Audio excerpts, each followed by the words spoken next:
એવી કહેવત સાંભળી છે કે સોનામાં સુગંધ ભળે, ક્યાંય જોવા આવ્યું નથી. પણ આજે જે આ વાત છે ને, વચનામૃત સાંભળવા, અને એમાં પણ અમદાવાદના વચનામૃત, એ સોનામાં સુગંધ છે.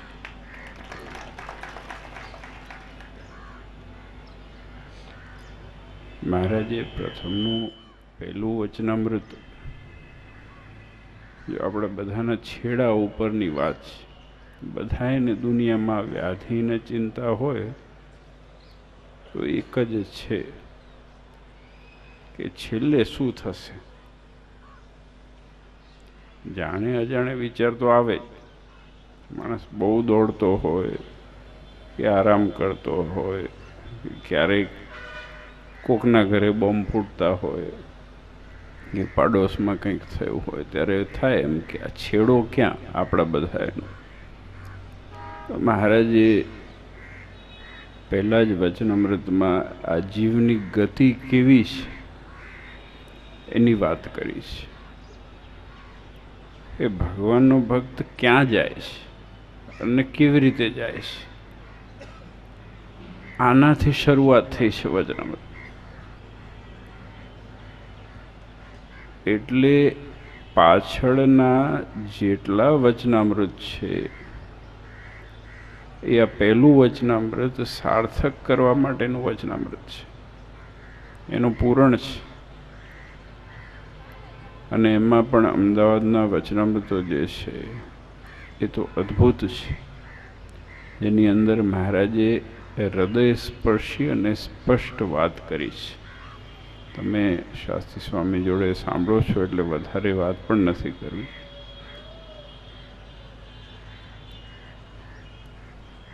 દરેક શાસ્ત્ર જ્યારે સાંભળવાનું થાય, ભાગવત તમે સાંભળો કે રામાયણ હોય કે જે મુખ્ય મૂળભૂત જે શાસ્ત્રો છે એ સાંભળો, સત્સંગી જીવન છે કે ભૂષણ પણ છે, ત્યારે પ્રારંભ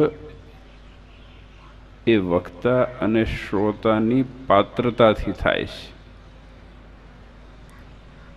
વક્તા કોણ હતા, શ્રોતા કોણ હતા, અને વળી જ્યાં જ્યાં વાત આવે ત્યારે શ્રોતાના પણ લક્ષણ કહેવામાં આવે છે. હવે કથાઓ બધી ફાસ્ટ થવા માંડી એટલે આગળના મંગલાચરણ હોય કે પ્રસ્તાવના હોય કે આગળની કથા હોય એ બધી ટૂંકી ટૂંકી આવે. પણ આ સિદ્ધાંત અને નિયમ છે. એટલે જો તમે અતિ ભાગ્યશાળી છો કે તમને જે વક્તા મળ્યા છે એ જે બોલે છે એ એના જીવમાં છે. આજે બહુ કઠણ છે. કઠણ એ છે, કઠણ ભગવાનના થઈને નારાયણ દેવના આશ્રયમાં રહેવું એ બહુ મોટી પ્રાપ્તિ છે, ઉપલબ્ધિ છે ને તપ છે. દેવના થઈને રહેવું, કારણ કે બધાને પોતાના મનગમતામાં દુનિયા ચલાવી છે. તો તમે શાસ્ત્રી સ્વામીને સાંભળ્યા એ તમારા અતિ મોટા ભાગ્ય છે. સર્વાવતારી શ્રી હરિએ સ્વયં પ્રમાણિત કરેલા અને સંપ્રદાયનો સર્વોપરી શાસ્ત્ર એવું વચનામૃત, 273 વચનામૃત, એ એટલું બધું ગૂઢ છતાં એટલું મહત્ત્વનું શાસ્ત્ર છે. મહારાજ સાથે આપણે જેમ વાતો કરતા હોઈએ, આપણી મુશ્કેલીઓ, આપણા પ્રશ્નો, આપણી ઉત્સુકતા મહારાજ આગળ રજૂ કરતા હોઈએ, અને નંદ સંતોએ, હરિભક્તોએ મહારાજ આગળ પ્રશ્નો પૂછ્યા છે, મહારાજે સ્વયં એના ઉત્તર કર્યા છે. અને એ સંતો એવા હતા કે જે જ્ઞાતા હતા, પણ એમને શ્રીજી મહારાજના મુખે કરીને વાત સાંભળવી હતી. એટલે મોટાભાગે મહારાજને સંતો એમ કહ્યું કે મહારાજ તમે જ ઉત્તર કરો. તો આવું એક અલૌકિક શાસ્ત્ર વચનામૃત કે જે જ્યારે વાંચીએ ને ત્યારે કંઈક નવું લાગે. અને નારાયણ દેવનો મહિમા યથાર્થ સમજવો હોય તો એ 273 વચનામૃતોના પાને પાને શ્રીજી મહારાજે કહેલો છે. નારાયણ દેવ અને મહારાજ બે એક જ છે એનું પ્રતિપાદન આ વચનામૃતો આપણને કરી આપે છે. એ વચનામૃતના ગૂઢ જ્ઞાતા એવા શાસ્ત્રી સ્વામી નિર્ગુણદાસજી, જે અમદાવાદ દેશના અમદાવાદ મંદિરના જે અગ્રગણ્ય વિદ્વાન સંતોમાંના એક શિરમોર છે, એમના દ્વારા વચનામૃતની કથા, તે પણ મ્યુઝિયમમાં કે જ્યાં સર્વાવતારી શ્રીની પ્રસાદીની અનેક વસ્તુઓની દિવ્ય અનુભૂતિ આપણે કરી શકીએ છીએ, એ મ્યુઝિયમમાં રહીને કથા કરેલી છે. ખૂબ આવકારદાયક છે, ધન્યવાદને પાત્ર છે અને સત્સંગીઓ માટે ખૂબ આ સીડી બહુ પ્રેરણાદાયક બની રહેશે એવી શ્રીજી મહારાજના ચરણોમાં, નારાયણ દેવના ચરણોમાં મારી નમ્ર પ્રાર્થના છે. આ સીડીના પ્રકાશન બદલ ખૂબ ખૂબ અભિનંદન. સ્વામિનારાયણ હરે, સ્વામિનારાયણ હરે. સંવત 1876ના માઘ સુધી પડવાને દિવસ શ્રીજી મહારાજ શ્રી ગરડા મધ્યે દાદા ખાચરના દરબારમાં સાંજને સમયે ઘોડશાળની ઓસરીએ ગાદલું લંખાવીને વિરાજમાન હતા અને ધોળો ખેસ પહેર્યો હતો અને માથે રાતા છેડાનો ધોળો ફેંટો બાંધ્યો હતો અને દોરિયાનું અંગરખું પહેર્યું હતું અને ધોળો ચોફાળ ઓઢ્યો હતો અને પોતાના મુખારવિંદની આગળ સાધુ તથા દેશ દેશના હરિભક્તની સભા ભરાઈને બેઠી હતી. મહા મહિનો અને સુદ પડવો છે, શિયાળાનો સમય. મહારાજ સાંજના સમયે ઘોડશાળની ઓસરી પાસે સભા કરીને બેઠા છે. જ્યાં માણકી ઘોડી બંધાતી હતી એને ઘોડશાળ કહે છે. ધોળો ચોફાળો ઓઢ્યો છે ને દોરિયાનું અંગરખું પહેર્યું છે. અત્યારે દોરિયાનો બહુ રિવાજ ચાલે છે, ખબર છે? દોરિયું જોયું છે? આ ભાઈએ પહેર્યું છે ને શર્ટ, એને દોરિયું કહેવાય.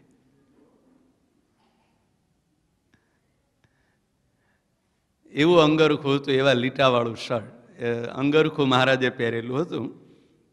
અને મહારાજ સભામાં બેઠા છે, પરમહંસો બેઠા છે, હરિભક્તો બેઠા છે. તે સમયે શ્રીજી મહારાજ સર્વે હરિભક્ત સામું જોઈને જાજી વાર વિચારી રહ્યા અને પછી એમ બોલ્યા, જે સાંભળો વાત કરીએ છીએ. મહારાજે ઘણી વાર સુધી વિચાર કર્યો. એટલે અહીંયા શું વિચાર કર્યો હશે એ આપણે સમજવાનું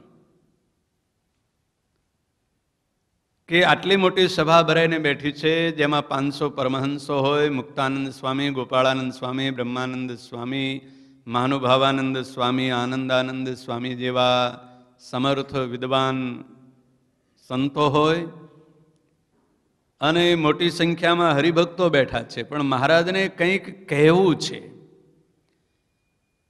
એટલે કહેવું છે, પણ શું કહેવું, કેવી રીતે કહેવું, કયા શબ્દોમાં કહેવું, કહેવું કે ન કહેવું, આવા કેટલાય વિચારો હોય ને. વિચારી રહ્યા, શું વિચારી રહ્યા? કહેવાનું છે એ તો નક્કી છે, કહેવાનું છે એ નક્કી છે કે આ કહેવાનું જ છે. શું કહેવાનું છે એનો વિચાર નથી કરવાનો, એ તો નક્કી છે. મહારાજને મનમાં અંદર નક્કી કરી રાખેલું છે કે મારે આ વાત કહેવી છે. પણ એ વાત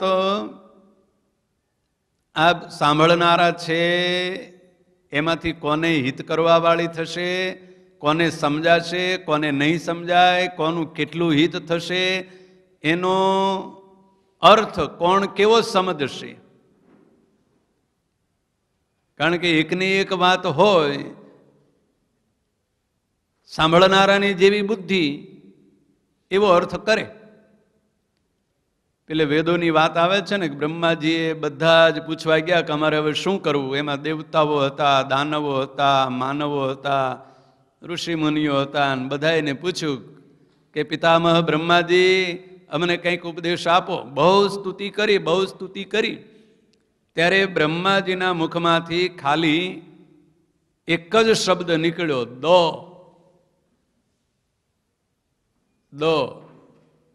પછી કંઈ બોલ્યા નહીં આગળ. એટલે સાંભળનારા જેટલા હતા એને બધાએ જુદો જુદો અર્થ કર્યો. દેવતાઓએ એમ અર્થ કર્યો કે દહ બોલ્યા ને એટલે પિતામહને એમ કહેવાને વિચાર છે કે ખૂબ દાન કરો, આપણી પાસે પૈસો ખૂબ છે, ધન સમૃદ્ધિ સંપત્તિ એકલા ભોગવીએ છીએ, સ્વર્ગનું સુખ આપો. એટલે દેવતાઓ એવો અર્થ કર્યો કે દાન કરવાનું કીધું. પેલા દાનવો હતા એમણે વિચાર કર્યો કે આપણે બહુ છકી ગયા છીએ ને, બહુ ઉચ્છૃંખલ થઈ ગયા છીએ, એટલે પિતામહ એમ કીધું કે થોડુંક દમન કરો, ઇન્દ્રિયોનું દમન કરો, કે દયા કરો. માનવો એમ વિચાર કર્યો કે દયા કરવાનું કીધું, કે આપણી પાસે બીજું કંઈ છે નહીં, નથી શક્તિ, નથી દાન કરવાનું ધન સંપત્તિ એ નથી, અને એટલું બધું બળ એ નથી, એટલે શું કરવું? દયા કરો, કોઈ પણ ગરીબ હોય. આ બધાએ જેની જેવી બુદ્ધિ સૂજી એવો અર્થ કર્યો. એટલે મહારાજ અહીંયા જે વિચાર કરે છે કે ઘણી વાર, ઝાઝી વાર સુધી વિચારી રહ્યા. તો એ જે મહારાજને વાત કેવી છે, એનો અર્થ કોણ કેવો કેવો કરવાના છે, એ તો મહારાજને અંતર્યામી ખબર પડી ગઈ છે. એટલે વિચાર કર્યો કે આ કઈ છે, એમાં સાંભળનારા જે આટલા લોકો છે એ વાતનો કેવો અર્થ સમજશે. એટલે મહારાજે એવો વિચાર કરી રાખ્યો ઝાઝી વાર સુધી, અને પછી બોલ્યા, સાંભળો, વાત કરીએ છીએ. જે સત્સંગી હોય તેને જ્યાંથી પોતાને સત્સંગ થયો ત્યાંથી પોતાના મનનો તપાસ કરવો. જે પ્રથમના વર્ષમાં મારું મન આવું હતું ને પછી આવું હતું ને આટલી ભગવાનની વાસના હતી ને આટલી જગતની હતી, એમ વર્ષો વર્ષનો સરવાળો વિચાર કરવો. સરવાળાનો વિચાર કરવો, એમાં સરવાળો વધ્યો કે ઘટ્યો. મહારાજ કહે છે જ્યારથી સત્સંગ થયો હોય, સત્સંગી માત્ર ને સત્સંગ ન થયો હોય એને તો સરવાળો કરવાનો આવે જ નહીં, પણ જે સત્સંગી થયો એને જ્યારથી સત્સંગ થયો, આ સ્વામિનારાયણના નામની બેવડી કંઠી ધારણ કરી ત્યારથી વિચાર કરવાનો ચાલુ કરવો કે જ્યારે મેં કંઠી ધારણ કરી, સત્સંગી થયો, ગુરુમંત્ર લીધો, ત્યારે મારા મનની અંદર કેવો ઉત્સાહ હતો. શેનો ઉત્સાહ હતો? ભગવાનને રાજી કરવાનો અને મોક્ષ મેળવવાનો. સત્સંગીને આ જ ઉત્સાહ હોય ને. શેનો ઉત્સાહ હોય? કે ભગવાનને રાજી કરવા છે અને મોક્ષ મેળવવો છે. ભગવાનને રાજી કરી અને ધન સંપત્તિ મેળવવાની ઈચ્છા ન હોય, પણ શું હોય? મારા ઈષ્ટદેવ ભગવાન રાજી થાય, પ્રસન્ન થાય તો મને આત્યંતિક મોક્ષની પ્રાપ્તિ થાય. એટલે એ જે ઉત્સાહ હતો અને એ ઉત્સાહના કારણે જે મારાથી ભક્તિ થતી હતી, ભજન થતું હતું, જે ક્રિયાઓ થતી હતી. શું ક્રિયાઓ થાય? સાષ્ટાંગ દંડવત પ્રણામ થાય, પ્રદક્ષિણા થાય, વહેલા ઉઠી અને સમય પહેલા, આરતીનો સમય હોય લખેલો બોર્ડ ઉપર, એના પહેલા પહોંચી જવાનો ઉત્સાહ હતો. એ એટલો ને એટલો હવે છે? વધ્યો કે ઘટ્યો? આનો સરવાળો કરવાનો. એટલે સરવાળો શા માટે કરવો? કે જેમ માણસ ધન કમાતો હોય તો એને એમ જ ઈચ્છા હોય કે ધન કમાઈ કમાઈને બેલેન્સ કેમ મારું વધે, ઘટવું જોઈએ. ઘટવા માટે કોઈ નોકરી કરે છે, કોઈ વેપાર કરે છે, કોઈ ધંધો કરે કે મારું આટલું બેલેન્સ છે, આ 25 કરોડ રૂપિયાનું બેલેન્સ કરી રાખ્યું છે, એ હું એવો ધંધો કરું 25ના 20 થઈ જાય. એવો કોઈ દિવસ સંકલ્પ કોઈ કરે છે? કોઈ એવો વિચાર કરીને ધંધો કરે છે? એમાં વધારો જ કરવાનું કરે, ગમે તેટલું હોય પણ એમાં વધારો કરવાની ઈચ્છા હોય. એમ અહીંયા મહારાજ કહે છે સરવાળો કરવો, કે દરરોજ મારો જે ઉત્સાહ હતો ભક્તિ કરવાનો, ભજન કરવાનો અને ભગવાનને રાજી કરવા માટેનો જે ઉત્સાહ હતો, એ ઉત્સાહ એમાં વધારો કેટલો થયો. સરવાળો થાય એટલે ખબર પડે કે એ ભજન મારું કેટલું વધ્યું, ઉત્સાહ કેટલો વધ્યો, અને એ ભગવાનની આજ્ઞા પાલન કરવાનું કેટલું મારામાં વધ્યું. ભગવાનની આજ્ઞા પાલન કરવી હોય એમાં ઉત્સાહ જોઈએ ને. કેટલીક આજ્ઞા પાલન થાય ને કેટલીક પછી રોજનું થાય ને, એટલે કે હવે મૂકો ને, કે આ બધું ચાલશે. આ તો પહેલા વહેલા તો એમ થાય કે આ પાળવું જ પડશે, આ કરવું પડશે, પછી ધીમે ધીમે લહરતું મૂકી દે. એટલે લસરતું આપણે કેટલું મૂકી દીધું અને કેટલું બરોબર એને વળગીને રહ્યા છીએ ને એમાંથી નવું કેટલું ઉમેર્યું. રોજે રોજ કંઈનું કંઈ રોજ જાણવા તો મળે ને. સત્સંગ થયા પછી પણ વર્ષો વીતી જાય, કેટલાને બાપદાદાનો સત્સંગ હોય, પરંપરાનો સત્સંગ હોય, પણ જેમ સત્સંગ કરે એમ દરરોજ કંઈકનું કંઈક તો નવું એમાં ઉમેરો થાય જ, કંઈક તો નવું જાણવા મળે જ. તો એ નવું જાણવા મળ્યું, એનો ઉમેરો કર્યો સરવાળામાં કે ઉપરથી હાલ્યું ગયું? જો ઉપરથી ચાલ્યું ગયું હોય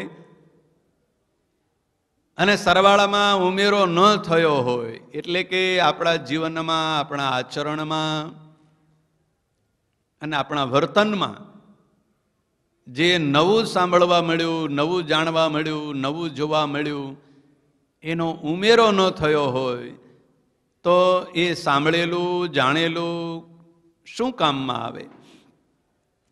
એટલે કહે છે કે સત્સંગી હોય તેને જ્યાંથી પોતાને સત્સંગ થયો છે, જેટલા વર્ષો વીતી ગયા આટલા સમજણ આવી કે હું સત્સંગી છું, એવી સમજણ જ્યારથી આવી. સમજણ તો મહારાજ વખતનો સત્સંગ છે. ઘણા એવું કહે કે અમારે તો બાપ દાદાનો સત્સંગ છે, પણ સમજણ ક્યારથી છે? સમજણ જ્યારથી આવી હોય ત્યારથી પાક્કો સત્સંગ થયો કહેવાય. કે હું સ્વામિનારાયણ ભગવાનનો આશ્રિત છું, મને આ સત્સંગ મળ્યો છે, એ સત્સંગે કરીને મારે મારા આત્માનું શ્રેય થાય, મારા આત્માને આત્યંતિક મોક્ષની પ્રાપ્તિ થાય, એવું સાધન આ સત્સંગે કરીને મારે કરી લેવાનું છે. એવી જ્યારથી સમજણ આવી હોય ત્યારથી નક્કી કરવું. એ મહારાજ કહે છે પોતાના મનનો તપાસ કરવો. ઉપરથી તો ઘણું બધું ફેરફાર કેટલોય થયો હોય, વધ્યું હોય, ઘટ્યું હોય. જેમ નાના હોય સ્કૂલમાં કે કોલેજમાં કે નોકરી કરવા જતા હોય તો કપાળમાં તિલક ચાંદલો ન કરતા હોય, એ રિટાયર્ડ થઈ જાય એટલે મોટો જબર તિલક ચાંદલો કરે કે હવે ક્યાં નોકરી કરવા જવું છે, આપણે હવે ક્યાં કોલેજમાં જવું છે. એટલે એ તો બધું ઉપરથી દેખાણું કે આમાં ફેરફાર થયો, પહેલાં નહોતા કરતા ને હવે કરવા માંડ્યા. હવે એ બહુ જોવાની જરૂર નથી, એ જરૂરી છે, પણ અહીંયા મહારાજે મનની વાત કરી છે. મનનો તપાસ કરવો કે પહેલાં મારું મન કેવું હતું અને હવે મારું મન કેવું થયું છે. જગતના પદાર્થોની આસક્તિ, જગતના પદાર્થોની વાસના કેટલી હતી મનમાં, અને એ મનમાંથી જગતના પદાર્થોની આસક્તિ અને વાસના કેટલી વધી અને કેટલી ઘટી. કારણ કે આ મનનો સ્વભાવ એવો છે, ક્યારે વધી જાય ને ક્યારે ઘટી જાય એનું કંઈ ધાર્યું ન રહે. મહારાજે એક જગ્યાએ એમ પણ કહ્યું છે કે નાનપણ હોય ત્યારે બહુ સારો ને બહુ રૂડો દેખાતો હોય ને બહુ સારા એના લક્ષણ દેખાતા હોય ને પછી જ્યાં મોટો થાય એટલે એમાંના કંઈ લક્ષણ દેખાય નહીં. એ કારણ શું હોય છે? એ મનનું કારણ છે. એટલે મનને ઉંમર લાગુ પડતી નથી. મન ક્યારેય રિટાયર્ડ થતું નથી.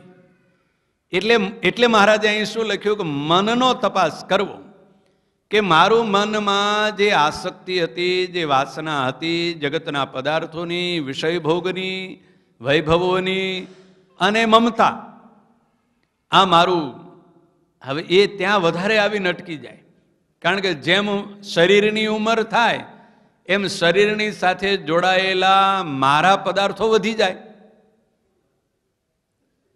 શરીરની ઉંમર થાય ને, આત્માની કે મનની તો ઉંમર થતી નથી. શરીરની ઉંમર થાય એટલે શરીરની સાથે મારાપણાના સંબંધવાળા પદાર્થો વધી જાય. નાનપણ હોય ત્યારે શરીર નાનું હોય ત્યારે મારું શું હોય? મારું શું હોય? કે મારું ધન હોય, મારા મા બાપ હોય. પછી શરીર મોટું થાય એટલે પછી વધી જાય મારું.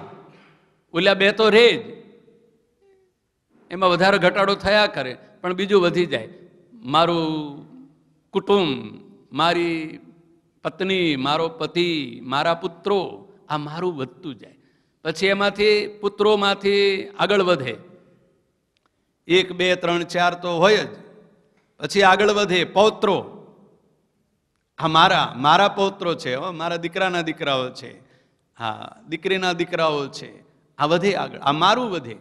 એટલે જેમ જેમ મારા પદાર્થો વધતા જાય એમ મન વધારે ચોંટતું જાય. પેલું ઝાડ હોય ને, ઝાડ, ખેડૂતો ખેતરમાં વાવે ને, પેલો કપાસ વાવે, પછી એરંડા વાવે, જોયા છે ને? એને આમ કરીને જમીનમાંથી ખેંચો ને એટલે બહાર આવી જાય. એનું જાડું મૂળ એક હોય, ઊંડું એક મૂળિયું હોય એટલે ખેંચી જાય. પણ પેલો લીમડો વાવ્યો હોય કે આંબલી વાવી હોય કે વડ વાવ્યો હોય તો એના મૂળિયા કેટલા બધા હોય? હવે એને કોઈ ખેંચી શકે છે? એરંડાના જેવડું જ લીમડાનું ઝાડ હોય, એરંડાના જેવડું જ વડનું ઝાડ હોય, એના જેવડી જ સાઈઝનું હોય તો એરંડો ખેંચી જાય. પણ લીમડો કે વડ ખેંચીને બહાર નીકળે નહીં. એનું કારણ શું હોય? પેલાને એક જ મૂળ હોય. એરંડો કે કપાસનું ઝાડ હોય ને, આમ માથોડા સુધીનું હોય, પણ એક જ મૂળ હોય ઊભું. અને પેલા લીમડાને, વડને કેટલા બધા મૂળિયા થઈ ગયા હોય, સમજણ પડે? આટલા બધા જેટલા મૂળિયા, જેટલા મારા વધી જાય એટલા મૂળિયા વધ્યા, સમજવાના. એટલે હવે એમાંથી આસક્તિ છોડવાની છે. કેમ છૂટે? એક હતું એ તો છૂટી ગયું, પેલો એરંડો હતો ખેંચાઈ ગયો, તરત બહાર નીકળી ગયો. હવે પેલો વડ હતો કે લીમડો હતો, પીપળો હતો, એને કેટલા બધા મૂળિયા થઈ ગયા. એટલે શરીરની ઉંમર થાય એટલે મારા કેટલા બધા વધી ગયા. મારો દીકરો ને મારી દીકરાનો દીકરો ને પૌત્ર ને એનો પછી આ ને એનો પછી આ ને કેટલું બધું વધી ગયું. હવે એમાંથી મનને પાછું કાઢવાનું છે. હવે એ કેમ નીકળે? આટલા બધા પદાર્થોમાંથી. એટલે મહારાજે અહીં શું લખ્યું કે જ્યારથી સત્સંગ થયો હોય ત્યારથી પોતાના મનનો તપાસ કરવો, કે જે પ્રથમના વર્ષમાં મારું મન આવું હતું અને પછી આવું હતું, અને આટલી ભગવાનની વાસના હતી, આટલી જગતની વાસના હતી. આટલી ભગવાનની વાસના હતી અને આટલી જગતની વાસના હતી. એટલે મારું મારું આવે એ જગતની વાસના હતી અને મારું કંઈ નથી, આસક્તિ છૂટે એ ભગવાનની વાસના હતી. એટલે ગીતામાં આ જ દ્રષ્ટાંત ભગવાન શ્રી કૃષ્ણએ આપ્યું છે. બરોબર? ઉર્ધ્વમૂલમ અધઃશાખા પ્રારુ અવ્યયમ છંદાંસી યસ્ય પર્ણાની યસ્તમ વેદ સવેદવીત. ઉર્ધ્વમૂલમ એટલે પેલા વડના જે મૂળ છે એ ક્યાં છે? જમીનમાં છે. એટલે મનના મૂળ ક્યાં છે? મારાપણાના, જગતના પદાર્થોમાં છે. જગતનો પદાર્થ એટલે પૃથ્વીનો મૂળ. હવે એને ઉર્ધ્વ કરવાના છે, ઊંચા કરવાના છે. ઊંચા કરી નાખો એટલે એ મૂળિયા ક્યાં ચોટે? મૂળિયા ચોટે ભગવાન સાથે. અને ઉપર શું હતું? ઉપર શું હતું? પાંદડા હતા અને ફળ હતા. ફળ ને પાંદડા ઉપર હોય ને. હવે ફળ ને પાંદડાનો સ્વભાવ શું છે? ફળ અને પાંદડાનો સ્વભાવ કેવો છે કે પાંદડું જ્યાં એની ઋતુ પૂરી થાય એટલે સંબંધ છોડીને નીચે ખરી પડે, એને કોઈ ખેરવા જવું પડે નહીં. ફળનો સ્વભાવ કેવો હતો? પાકે એટલે આપમેળે ખરી પડે, કોઈને ખેરવા જવું પડે નહીં. પણ હવે એ અત્યારે મનની સ્થિતિ શું હતી કે એ પાંદડા અને ફળની જગ્યાએ આપણે શું મૂકી રાખ્યું છે? ભગવાન, ભગવાનની ભક્તિ, જ્ઞાન અને વૈરાગ્ય, ધર્મ, ભક્તિ, એ બધું ક્યાં મૂક્યું છે? પાંદડા અને ફળની જગ્યાએ મૂક્યું છે. એટલે ખરી પડે છે, ટાઈમ હંચવાતો નથી. હવે જ્યારે એને ઊંધું કરી નાખવાનું છે, ઉર્ધ્વમૂલમ. હવે મૂળિયાનો સ્વભાવ કેવો છે? મૂળિયું કોઈ દિવસ છૂટું પડે છે થડથી? એને ખેંચો, ગમે તેમ કરો, કુવાડાઓ લઈ લઈને પેલા લોકો કાપી નાખે ત્યારે માંડ માંડ મૂળિયા છૂટા પડે. એટલે એ જે ભગવાનની સાથે જે સંબંધ હતો એ જગતની સાથે જોડવાનો છે, અને જગતની સાથે જે સંબંધ છે એ પરમાત્માની સાથે જોડવાનો છે. એટલે જે સંબંધ છે, એટલે દ્રષ્ટાંત કેવું આપ્યું છે? 5000 વર્ષ પહેલા ભગવાન શ્રી કૃષ્ણએ દ્રષ્ટાંત આપ્યું છે. ઉર્ધ્વમૂલમ અધઃશાખ પ્રાહુરાવ્યમ છંદાંસી. અને એને છંદાંસી એટલે વેદવાક્યો, ભગવાનના શબ્દો, એટલે જ્ઞાન, વૈરાગ્ય, ધર્મ અને ભક્તિ. એ જે ઉપર છે એટલે એનો જે સ્વભાવ બદલવાનો છે. મૂળનો જે સ્વભાવ છે એ સ્વભાવમાં ધર્મ, ભક્તિ, જ્ઞાન, વૈરાગ્ય અને ભગવાનના વચનો એને મૂકવાના છે. અને જે જગતના સંબંધો છે, જે મૂળ કરી ગયેલા છે, એનો જે સ્વભાવ છે એને ક્યાં મૂકવાના છે? પેલા પાંદડા અને મૂળની સાથે, પાંદડા અને ફળની સાથે. જો આ બદલાઈ જાય, આ મનની સ્થિતિ મહારાજ કહે છે કે તપાસ કરવો. શું તપાસ કરવો? કે પ્રથમના વર્ષમાં મારું મન આવું હતું, આટલી ભગવાનની વાસના હતી અને આટલી જગતની વાસના હતી. એટલે જગતમાં મારું આવે અને ભગવાનમાં શું આવે? ધર્મ, ભક્તિ, જ્ઞાન અને વૈરાગ્ય. એટલે મારામાં જ્ઞાન કેટલું હતું, મારામાં વૈરાગ્ય કેટલો હતો, મારામાં ધર્મ કેટલો હતો, મારામાં ભગવાનની ભક્તિ કેટલી હતી, એનો જે વિચાર કરવો એ ભગવાનના સંબંધી વાસના થઈ.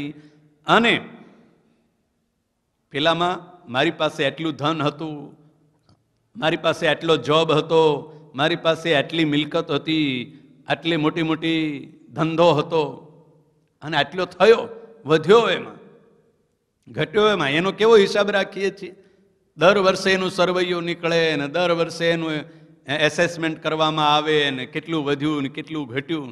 એમ મનનો તપાસ કરી અને મહારાજ કહે છે ભગવાન સંબંધી અને જગત સંબંધી. જેમ જગતનો હિસાબ રાખો છો એમ ભગવાનના સંબંધવાળો પણ હિસાબ રાખવો. મહારાજ કહે છે તપાસ કરવી. એમ વર્ષો વર્ષનો સરવાળો વિચાર્યા કરવો. મહારાજ કહે છે એવી રીતે વર્ષો વર્ષનો, કોઈને 10 વર્ષ થયા હોય સત્સંગની દ્રઢતા થયાના, કોઈને 5 થયા હોય, કોઈને વર્ષ થયું હોય, કોઈને 50 થઈ ગયા હોય. તો એ જેટલા જેટલા વર્ષ થઈ ગયા છે એ બધા જ વર્ષનો જે સરવાળો છે અને એ સરવાળાનો વિચાર કરવો કે મન મારું જગતમાં કેટલું હતું, ભગવાનમાં કેટલું હતું, અને અત્યારે ભગવાનમાં કેટલું છે અને જગતમાં કેટલું છે. અને પોતાના મનમાં જેટલી જગતની વાસના બાકી રહી ગઈ હોય તેને થોડે થોડે નિરંતર ટાળવી. હવે આ સરવાળો કર્યા પછી ખબર પડે કે જગતની વાસના કેટલી છે. હવે એ જગતની જેટલી વાસના છે, મારાપણાની વાસના કે આ મારું ધન છે, મારું કુટુંબ છે, મારો પરિવાર છે, અને આ મારો દેહ ને આ બધી જે મારાપણાની જે વાસના છે એ જગતની વાસના કેટલી છે. એ સરવાળો કર્યો હોય તો ખબર પડે કે કયું ત્રાજવું ઊંચું વધી જાય છે. ભગવાન સંબંધી વાસના છે એ વધારે છે કે જગત સંબંધી વાસના છે એ વધારે છે? બેલેન્સ કોનું વધારે છે? હવે એ શીખવું પડે કે બેની સરખામણી કેમ થાય. બેની સરખામણી કરવી હોય તો કેમ થાય? બેલેન્સ કરવું છે એટલે બેની સરખામણી કરવી હોય તો કેમ કરવી? અત્યારે જેમ લોકો લગભગ બધા ધંધા વેપાર કરતા હોય ને તો મલ્ટીનેશનલ કરે છે, બધા કરે છે ને. ઘરે બેઠા બેઠા મલ્ટીનેશનલ ધંધો કરતા હોય તો એ મલ્ટીનેશનલ ધંધો થતો એટલે એની પાસે મલ્ટીનેશનલ કરન્સી આવે ને. કોઈની પાસે ડોલર આવે ને કોઈની પાસે પાઉન્ડ આવે ને કોઈની પાસે રૂપિયા હોય ને, બે લોકો પાસે હોય. તો એ બેનું બેલેન્સ કેમ થાય કે આટલા ડોલર છે મારી પાસે અને આટલા રૂપિયા છે, એ ગણો છો ને તરત. પેલાને ચૂકવણી કરવાની હોય તો એ તરત ગણો કે આ ઇમ્પોર્ટ કરી છે આટલી વસ્તુ, એ આટલા ડોલરની થઈ, તેમાં આટલા રૂપિયા આપવા પડશે. શું થાય? હવે ડોલર તો $1,00,000ની વસ્તુ ખરીદી લાવ્યા હો અને ડોલરનો ભાવ વધી ગયો એટલે તરત એમ થાય કે આ તો 60 લાખ આપવા પડશે. કારણ કે 60 ગણા થઈ ગયા. સમજણ પડે? આ કળિયુગમાં એમ થાય છે. અહીંયા મહારાજે શું વાત કરી છે? ભગવાન સંબંધી વાસના અને જગત સંબંધી વાસના, એ બેનું જે બેલેન્સ છે. હવે ભગવાન સંબંધી જે વાસના છે અને જગત સંબંધી વાસના છે એનો સરવાળો બેનો કર્યો હોય. હવે તમારે બેંક બેલેન્સમાં રૂપિયા કેટલા છે અને ડોલર કેટલા છે તમને ખબર હોય તો ચૂકવણું કરતા તરત ખબર પડે. હવે જગત સંબંધી જે વાસના છે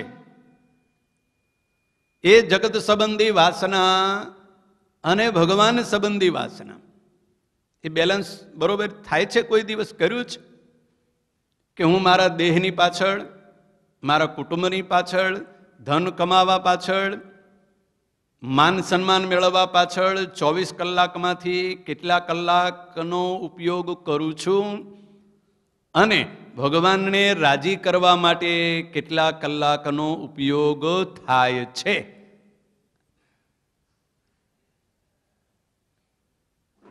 આ કરન્સી રેટ છે. કરન્સી એક્સચેન્જનો રેટ ગણી લેવાનો. કેટલો રેટ થાય છે? 24 કલાક આપણને આપ્યા છે. દરરોજની વાત થઈ તો 24 કલાક પરમાત્માએ આ જીવાત્માને આપ્યા છે. એ 24 કલાકમાંથી જગત સંબંધી મારા કેટલા કલાકો વીતે છે અને ભગવાન સંબંધી કેટલા કલાકો વીતે છે, એનું બરોબર એનાલિસિસ કરવામાં આવે તો ખબર પડી જાય કે આપણો આજે પેલા બેંકો વાળા રેટ નક્કી કરતા હોય છે ને કે આ ડોલરનો રેટ ને આરબીઆઈ વાળા બીજા ત્રીજા, એ આપણે આ નક્કી કરવાનો થાય કે તમારા જગતનો રેટ કેટલો થયો અને ભગવાનનો રેટ કેટલો થયો. તરત જ ખ્યાલ આવી જાય.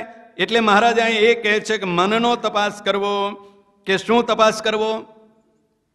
એટલે પેલા વેપારી હોય રોજ રેટ તપાસ કરતા હોય, કલાકે કલાકે બદલાતો હોય, તપાસ કરે કે આજ એટલા વધી ગયા અને આજ એટલા ઘટી ગયા, કરે છે ને બધા. એમાં બહુ સાવધાની રાખે, એમાં જરાય પાછું પાણી ન પડવા દે, એક કલાકે આગુ પાછું થવા ન દે, તરત જ રાખે. એમ ભગવાન સંબંધી મહારાજ કહે છે તરત તપાસ કરવી, દર વર્ષે તપાસ કરવી, દરરોજ તપાસ કરવી કે આજ મારા 24 કલાકમાંથી ભગવાન માટે મારા કેટલા કલાક વપરાણા. સવારમાં ઉઠી અને નાહી ધોઈને ભગવાનની પૂજા કરવા બેઠા એટલે ભગવાન માટે વપરાણા. કલાક પૂજા કરી, 2 કલાક પૂજા કરી, પછી માળા કરી, એ 5 માળા કરી કે 50 માળા કરી કે 108 માળા કરી, પછી કીર્તન બોલ્યા, પછી સ્તોત્ર બોલ્યા, પછી ભગવાનને પ્રદક્ષિણા કરી, ભગવાનના દર્શન કરવા ગયા, તો એ ભગવાન સંબંધી વાસના ગણાણી. એટલે ભગવાન માટે તમારો સમય વપરાણો અને દર્શન કરીને આવ્યા એટલે પૂરું. પછી ક્યાં વપરાણો સમય? પછી ભગવાનનું સ્મરણ બંધ થઈ ગયું, માળા બંધ થઈ ગઈ એટલે જગતમાં વપરાણો. ક્યાંક ધન કમાવામાં વપરાણો, ક્યાંક શરીરને સુખ દેવા માટે વપરાણો. આવીને આરામ કરીને સુઈ ગયા એટલે શરીરને સુખ દેવા વપરાણો. પછી શરીરનું પોષણ કરવા ચા નાસ્તો કરવા બેસી ગયા. આ કોના માટે વપરાણો? શરીર માટે. પછી જોબ કરવા ગયા, નોકરી કરવા ગયા, દુકાને ગયા, ઓફિસે ગયા, ફેક્ટરીએ ગયા. એ કોના માટે વપરાણો? ધન માટે. ધન અને જગત માટે વપરાણો. એટલે એ કલાકો કેટલા વપરાણા? અને રાત્રે આવીને સૂઈ ગયા. હવે એ કોના માટે વપરાણા કલાકો? શરીર માટે. ભગવાન માટે તો વપરાણા નહીં, કારણ કે ધ્યાનમાં તો બેઠા નથી. જો ધ્યાનમાં બેઠા હો તો ભગવાન માટે વપરાણા કહેવાય. પણ એ સૂવું કેમ પડ્યું? શુક્રવાર સૂવું પડ્યું કે આખો દિવસ જ્યાં ત્યાં રખડ્યા, થાક્યા, એટલે શરીરને લાગ્યો થાક એટલે સૂવું પડ્યું. જો થાક ન લાગ્યો હોય તો સૂવું ન પડે. શરીરને લાગ્યો થાક એટલે એને આરામ આપવો પડ્યો. અને એ તમે શરીરને ક્યાં વાપર્યું? જગત માટે. જગત માટે શરીરનો ઉપયોગ થયો એટલે શરીરને આરામ આપ્યો છે, એટલે એ પણ જગત માટે જ થયો શરીરનો ઉપયોગ. એટલે એ કલાકો ક્યાં ગણાણા? જગત માટે ગણાણા. આ બધું સમજી રાખીને હિસાબ કરવાનો છે. આ પેલું સર્વૈયું થાય ને, બધા કેટલાય ખાતાઓ હોય ને, એમાં આ ખાતામાંથી આ ખાતામાં જો ઉધરી જાય તો પછી લોચો પડે. એટલે ભગવાન સંબંધી જે કલાકો વીત્યા એ કલાકો એ મન ક્યાં ગયું? એને શું કહેવાનું? ભગવાનની વાસના. ભગવાન સંબંધી વાસના થઈ. હવે જગતમાં વપરાણું એ જગત સંબંધી વાસના થઈ. એટલે આ બેનો સરવાળો તો ખ્યાલ આવી ગયો ને. 24 કલાકમાંથી બહુ સરળ છે, બહુ ઈઝી ગણી નાખવાના. અને પછી એનો મહિનાનો સરવાળો કરવાનો કે આટલા કલાક મારા ભગવાનની વાસનામાં વ્યત્યા અને આટલા કલાક મારા જગતની વાસનામાં વીતી ગયા. એટલે હવે મહારાજ કહે છે આવો સરવાળો થયો એટલે ખબર પડી. શું ખબર પડી? કે મારું મન જગતની વાસનામાં વધારે છે કે ઓછું છે? ઓછું હોય તો પણ અને વધારે હોય તો પણ મહારાજ કહે છે કે એ બે જે જગત સંબંધી જે વાસના છે બાકી રહી ગઈ હોય, જેટલી પણ અત્યાર સુધી હજી છે અને એ છે ચાલુ ને ચાલુ, એ જગત સંબંધી વાસના જેટલી પણ બાકી રહી ગઈ હોય તેને થોડે થોડે કરીને નિરંતર ટાળવી. નિરંતર એટલે દરરોજ ટાળવી, થોડી થોડી ટાળવી. એટલે થોડા થોડા કલાકો પેલા જગતમાં વપરાણા છે એના બદલે ભગવાન સંબંધી વાપરવાનો યુગ ચાલુ કરી દેવાનો. એટલે ભગવાન સંબંધી વાસના વધતી જાય અને જગત સંબંધી વાસના નિરંતર દરરોજ થોડી થોડી. અહીંયા મહારાજે નિરંતર શબ્દ લખ્યો, કાયમ, સતત. એ વાસના જગત સંબંધી જે છે એને ટાળતા રહેવું. એટલે જ્યાં સુધી શરીરમાં જીવ છે ત્યાં સુધી ટાળ્યા વગર છૂટકો નથી. અને એમાંય જો સહેજ ભૂલ થઈ ગઈ એટલે ભૂલ તો તરત જ છૂટી જશે. કારણ શું છે? પેલું દ્રષ્ટાંત આપ્યું છે ને, એ યાદ રાખ્યું ને. કારણ શું છે? ઉર્ધ્વ મૂલમ અધઃ શાખા હજી સુધી થઈ શક્યા નથી. એટલે હજી કેવું છે? ભગવાન સંબંધી જે વાસના છે એ તો ઉપર છે અને જગતની પેલા મૂળિયામાં છે. એટલે પેલો ફળ કે પાંદડું તૂટતા વાર નહીં લાગે, તરત જ તૂટી જશે, તરત જ ફળ ખરી પડશે. એટલે જેટલું જ્ઞાન હશે, જેટલી ત્યાગ હશે, જેટલો વૈરાગ્ય હશે, જેટલો ધર્મ હશે, જેટલી ભક્તિ હશે, એ બધી ક્યાં છે? ફળમાં છે અને પાંદડામાં છે. અને ફળ અને પાંદડા ક્યારે ખરી પડે એને કોઈ રોકી શકતું નથી. એટલે જ્ઞાન ક્યારે ભૂલાઈ જાય, વૈરાગ્ય ક્યારે વિસ્મરણ થઈ જાય, ત્યાગ ક્યારે નષ્ટ થઈ જાય એનું કોઈ રક્ષણ કરી શકતું નથી. ક્યારે ચાલ્યું જાય એટલે એમાં બહુ સાવધાન. એટલે મહારાજ કહે છે નિરંતર. ક્યારે મારો ધર્મ ઓછો થઈ જાય અને જગતની વાસના પેલી તો તૂટતી જ નથી. એ તો સુકાઈ ગયેલું હોય ને. હા, સુકાઈ ગયેલું ઝાડ હોય એને ખેંચવા જાઓ તોય ખેંચાય તો નહીં. જો કેટલા બધા મૂળિયા હોય, આખી જમીન ઊંચી થાય પણ ખેંચાય નહીં. કારણ એ જગતની વાસના છે. એટલે એ જગતની વાસના તૂટવી તો બહુ જ મુશ્કેલ છે. અને એ જગતની વાસના જો તૂટે ક્યારે, મહારાજ એટલા માટે કહ્યું કે નિરંતર તેને થોડે થોડે ટાળતા રહેવી. થોડે થોડે ટાળતા રહે. એક હારે તો ટળશે નહીં, એક હારે તૂટશે નહીં. અને એક હારે કોઈ તોડવા જાય તો કોઈનાથી થઈ શકતું નથી. એટલે મહારાજ કહે છે થોડે થોડે નિરંતર ટાળવી. અને એમ વિચાર નહીં ને બધી ભેગી કરે તો તે વાસના એની ટળે જ નહીં. મહારાજ કહે છે એમ થોડે થોડે જો ન ટાળે અને એક હારે કહે છે હું બધી વાસના કાઢી નાખું તો મહારાજ કહે છે એ વાસના એની ટળે નહીં. આ મોટું ઝાડ હોય એને એક સામટું કાપી નાખો, થડ તો નીચું થઈ ગયું પણ મૂળિયા તો બધા અંદર જ હોય, પાછા ખૂટી નીકળે. એક થડતું એના બદલે કેટલાય ફૂટે, કેટલાય થાય. હો એટલે એક વાસના એને નિરંતર ટાળવાનો જો પ્રયત્ન કરે, નિરંતર થોડી થોડી ઓછી કરતો જાય જીવાત્મા, તો એના જગતના જે સંબંધો છે, મારાપણાના, અહમપણાના, અહમ અને મમત્વ રૂપી જે મૂળિયાઓ ખૂટી ગયા છે જગતમાં, એને છૂટવા નથી દેતા, બહાર નીકળવા નથી દેતા. એને નિરંતર થોડો થોડો ઓછા કરતા જાય, ઓછા મૂળિયા પાછા ખેંચાતા જાય તો એની વાસના ટળે. મહારાજ કહે છે નહીતર ટળે નહીં. આવી જે કઠણ વાસના છે એને મહારાજ એક દૃષ્ટાંત આપે છે. કેવી રીતે કે જેમ વણિકના ઘેર નામું કર્યું હોય તે જો મહિના મહિનાનું નિરંતર ચૂકવી દઈએ તો તે દેતા કઠણ ન પડે, અને વરસ દાડાનું ભેગું કરીએ તો આપવું બહુ કઠણ પડે. તેમ નિરંતર વિચાર કરવો. અત્યારે જેમ ઉધારનું હોય ને એ જમાનામાં હતું ખરું એવું જ. હા, વેપારીને ત્યાં ઉધારમાં લઈ આવે કે ભાઈ મહિને ચૂકવી દઈશું, પગાર આવશે. અત્યારે એમ કે પગાર આવશે એટલે ચૂકવી દઈશું.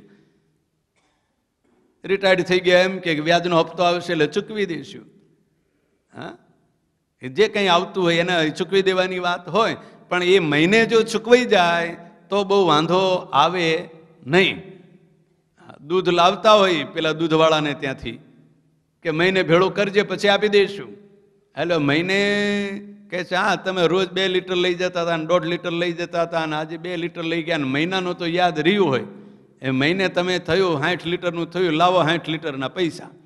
એટલે 60 લીટરના પૈસા જો મહિને ચૂકવી દો તો બહુ વાંધો ન આવે.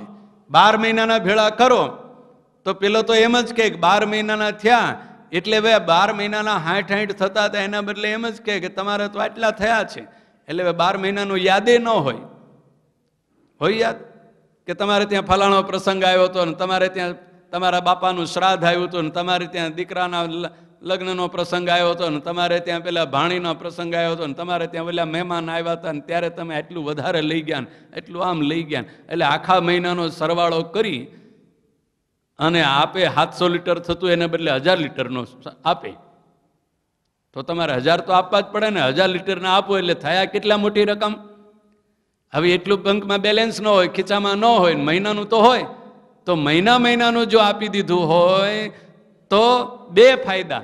એક તો તમને યાદ પણ હોય અને મોટી રકમ ન હોય એટલે ખિસ્સામાં પણ હોય, અને વર્ષનું ભેળું થાય એટલે એટલી મોટી રકમ ખિસ્સામાં ન હોય અને આખા મહિનાનું યાદ પણ ન હોય, આખા વર્ષનું યાદ પણ ન હોય. એટલે 2 બાજુથી નુકસાન થાય. એટલે મહારાજ કહે છે જેમ કોઈ દુકાનદાર વણિકના ઘરે નામું કર્યું હોય તે મહિનાનું ચૂકવી દીધું હોય તો જેમ સરળ પડે, અને વરસ દાડાનું ભેળું કર્યું હોય તો રકમે મોટી થઈ જાય ને યાદ કરવું પણ કઠણ પડે, તેમ નિરંતર વિચાર કરવો, દરરોજ વિચાર કરવો કે આજના 24 કલાક મારા એ કેવી રીતે વીત્યા. 24માંથી જગતમાં કેટલા વપરાણા અને ભગવાનમાં કેટલા વપરાણા. એટલે ભગવાન સંબંધી વાસના કેટલી અને જગત સંબંધી વાસના કેટલી, ત્યાં એનો સાચો સરવાળો આવી જાય. સાચો સરવાળો જ્યાં આવી જાય એટલે પછી મહારાજ કહે છે નિરંતર વિચાર કરવો કે જગત સંબંધી જે વાસના છે એ દરરોજ ધીમે ધીમે ઓછી કરવાની. એટલે સૂઈ જવાનો સમય, શરીરને સુવડાવવું પડે ને, ઊંઘવાનો સમય. હવે રોજ 8 કલાક સૂઈ જતા હો તો એમાંથી 5 મિનિટ ઓછી કરવાની રોજ, વધારે નહીં, 5 જ મિનિટ રોજ 5 મિનિટ ઓછી કરવાની. આજે 5 મિનિટ વહેલા ઉઠી જઈએ, આવતીકાલે બીજી 5 મિનિટ એનાથી વહેલા ઉઠવાનું. અને ઉઠીને શું કરવાનું? ઉઠી જ આટા નહીં મારવાના, પણ ભગવાનનું ભજન કરવાનું, ભગવાન સંબંધી જોડી દેવાની વાસના. એટલે જેમ જેમ ઉંમર થાય, શરીરની ઉંમર થાય, એમ જગતનો વ્યવહાર તો ઓછો થાય, એટલે થાકે ઓછો લાગે, એટલે ઊંઘવાનું ઓછું કરવું પડે. યુવાન અવસ્થા હોય, ધંધો વેપાર કરવા જતા હો, નોકરી કરવા જતા હો તો 8 કલાક સૂવું પડે, પણ એ બંધ થાય એટલે શરીરને થોડો પરિશ્રમ ઓછો થયો, એટલે પછી ઊંઘવાનું ઓછું કરવું પડે ને. એમ ઓછી ઓછી ઊંઘ થતા થતા છેવટે 4 કલાકે જ્યારે આવે ત્યારે બેલેન્સ થાય. શેનું બેલેન્સ થાય? કે જગતનું અને ભગવાનનું. જગત સંબંધી વાસના અને ભગવાન સંબંધી વાસના પેરેલલ આમ સરખી આવે. જો 4 કલાક માણસ 4 કલાકથી વધારે જો ઊંઘે તો બેલેન્સ પેલું વધી જાય, અને 4 કલાક ઊંઘે તો બેલેન્સ સરખું થાય. કારણ કે જાગી અને તરત જ પછી ભગવાનનું ભજન કરશે, કોઈ ધ્યાન કરશે, કોઈ જપ કરશે, કોઈ માળા કરશે.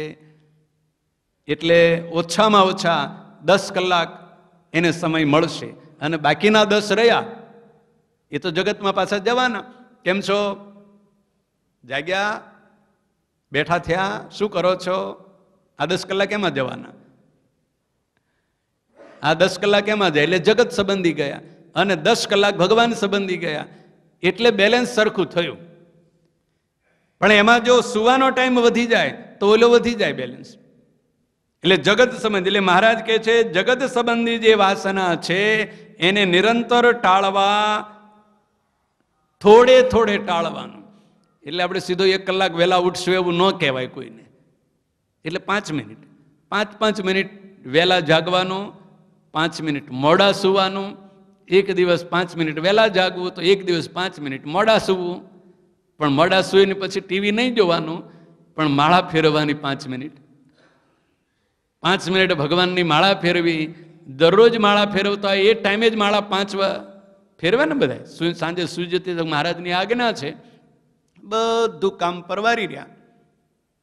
ભગવાનના દર્શન કરી આવ્યા, નિયમ સભા ચેષ્ટા બોલાઈ ગઈ, અને પછી પથારીમાં સૂતા પહેલા સંતો એવું કહેતા ને, મહારાજ એવું બધાને શીખવાડ્યું છે ને કે સૂતા પહેલા પથારીમાં બેઠા બેઠા ભગવાનનું સ્મરણ કરવું, 5 મિનિટ માળા કરવી.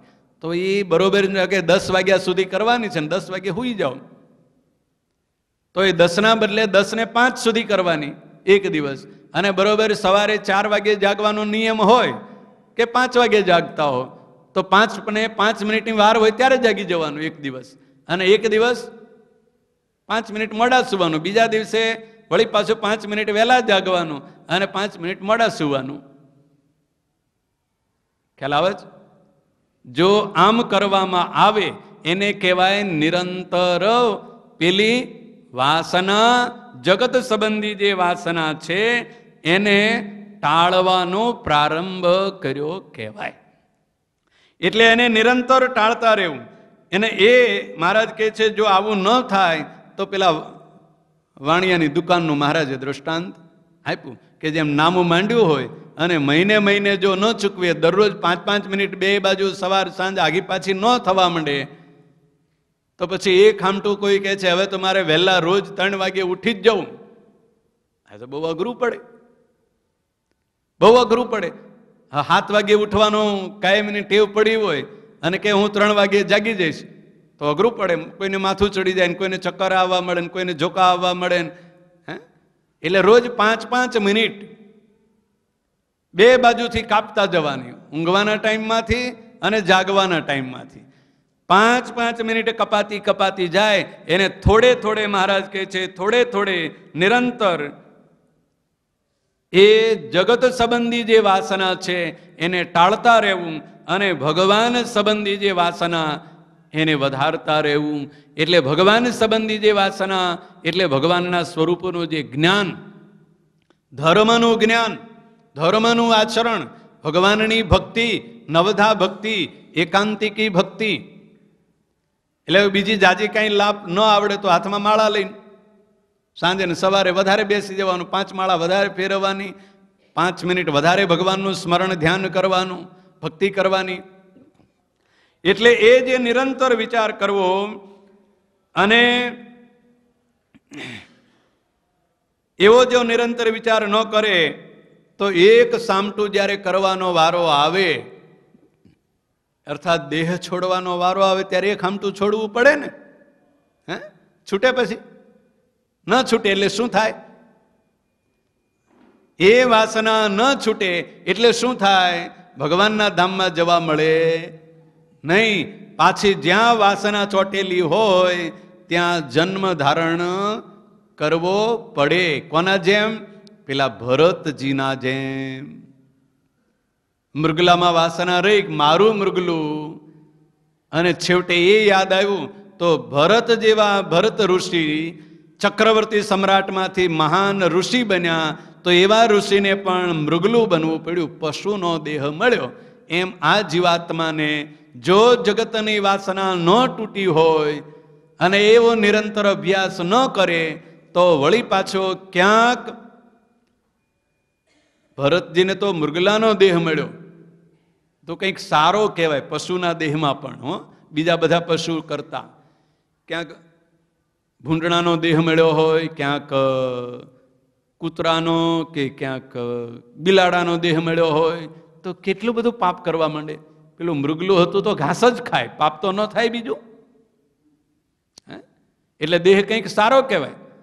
પણ ક્યાંક એવો નઠારો દેહ મળ્યો હોય પશુનો તો કેવી દશા થાય? ભાગવતમાં પેલું એક દ્રષ્ટાંત આવે છે, નૃગ નામનો રાજા હતો.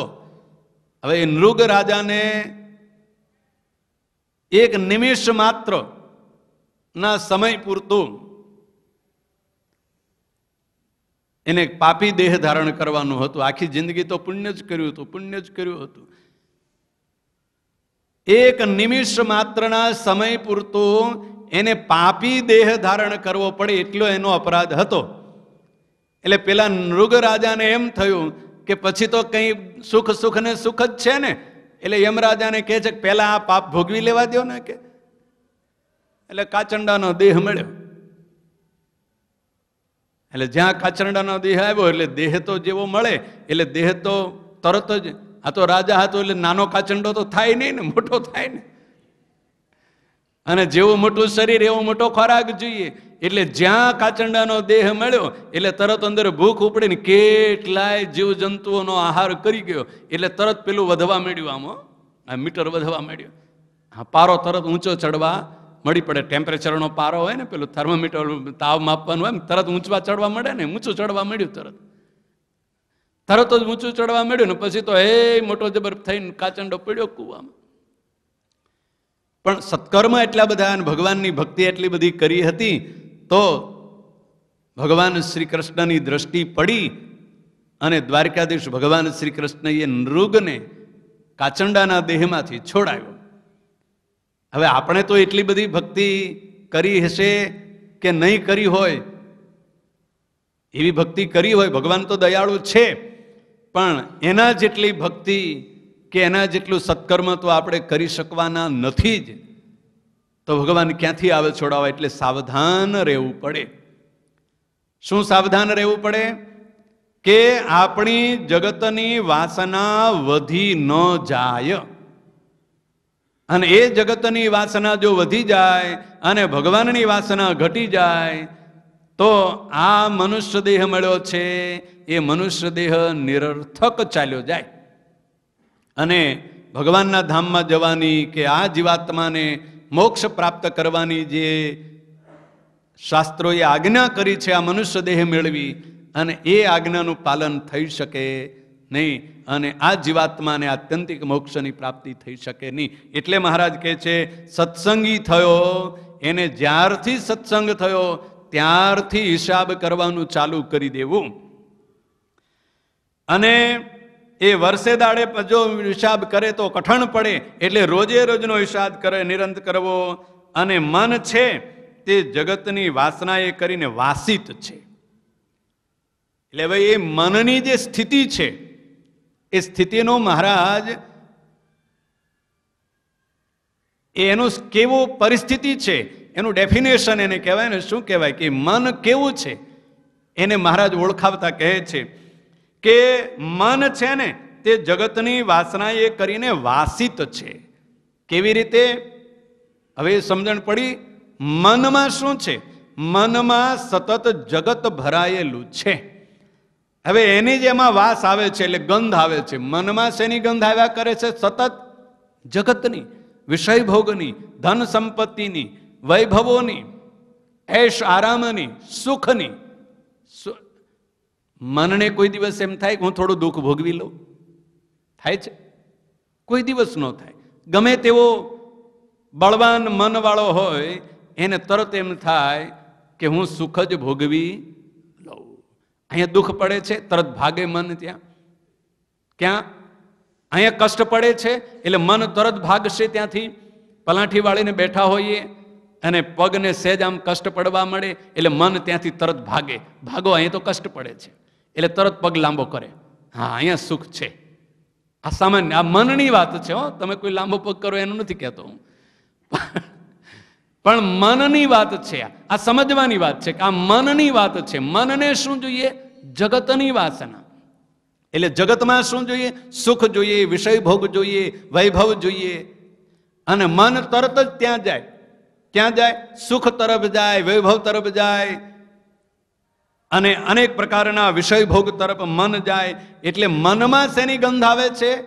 વાસનાની, જગતની વાસનાની ગંધ છે. અને મન કેવું છે? જગતની વાસના એ યુક્ત છે એટલે વાસિત છે. શેનાથી વાસિત થયેલું છે? જગતની વાસનાથી વાસિત થયેલું છે. કેવી રીતે?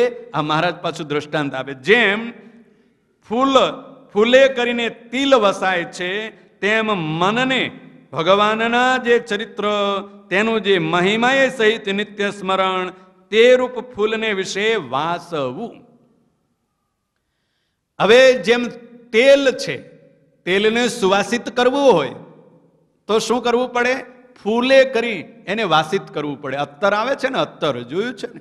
હા, બધા એનો ઉપયોગ તો કરે, પણ કોઈ ગુલાબનું અત્તર હોય, કોઈ મોગરાનું અત્તર હોય, કોઈ ચમેલીનું અત્તર હોય. આમ છે તો તેલ, પણ એમાં સુગંધ શેની આવે છે?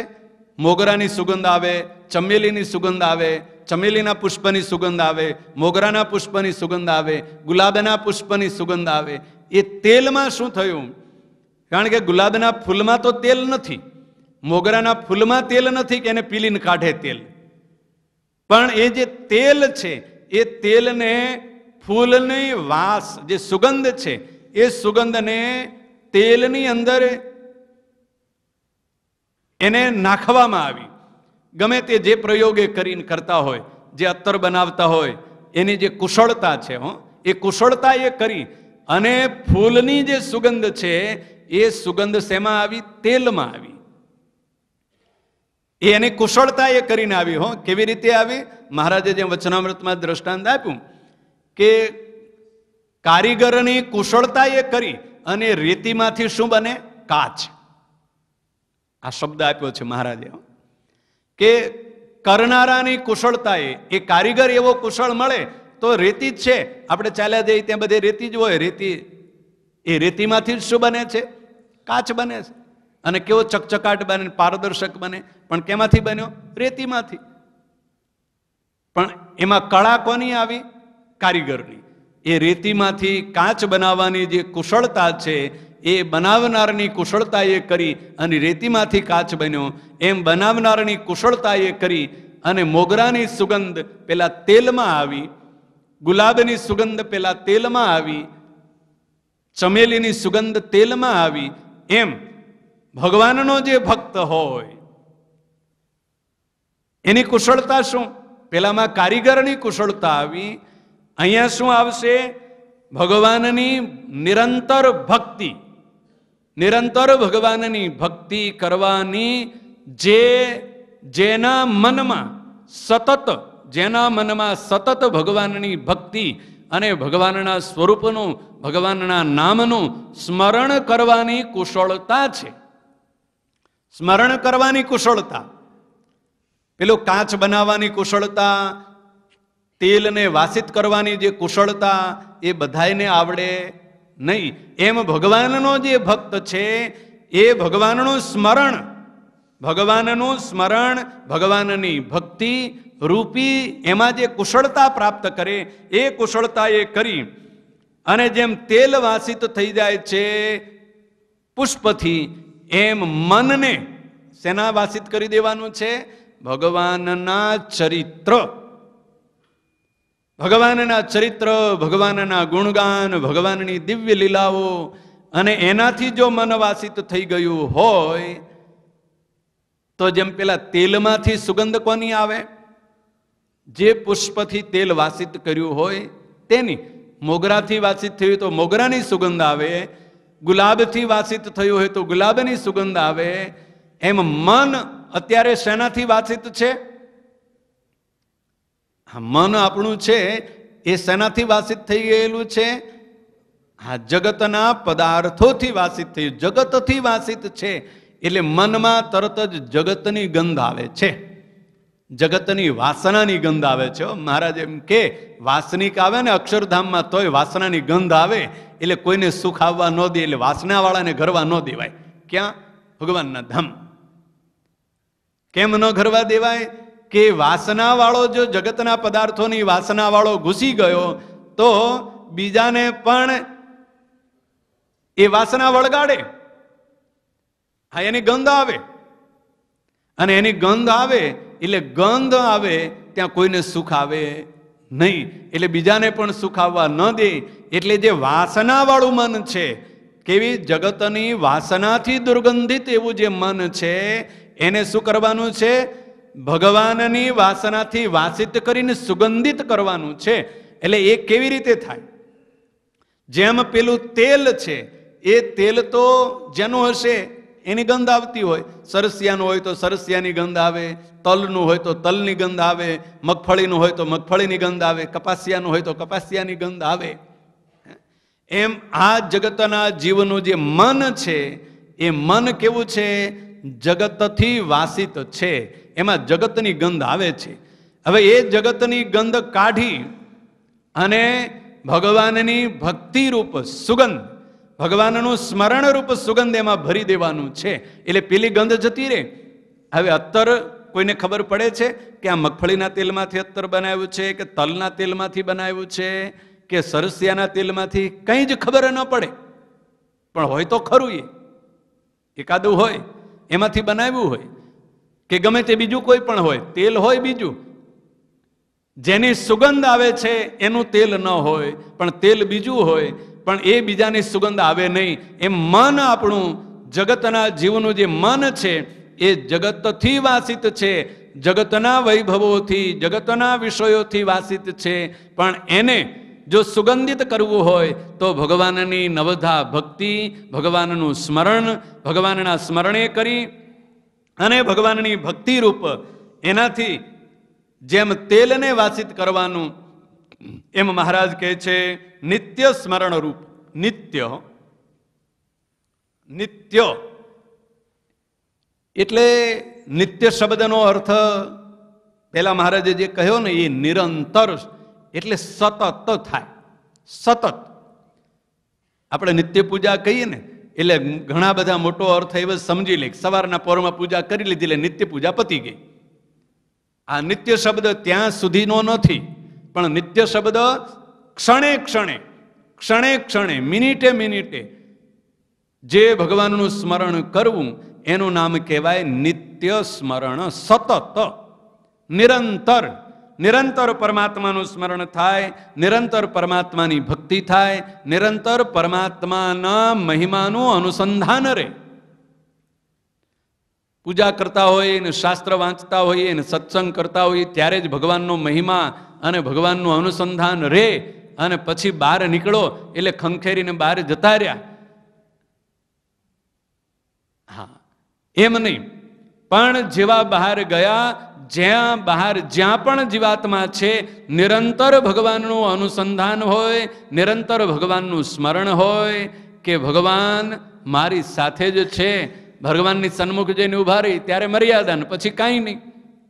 પછી ગમે તેમ જેમ લાગ્યા એમ વર્તન કરવું હોય એ તો એ વ્યવહારની વાત થઈ. શિક્ષાપત્રીમાં મહારાજે એવું જરૂર કહ્યું છે કે ભગવાનના મંદિરમાં આવો ત્યારે ભગવાનની મર્યાદા પાલન કરવું.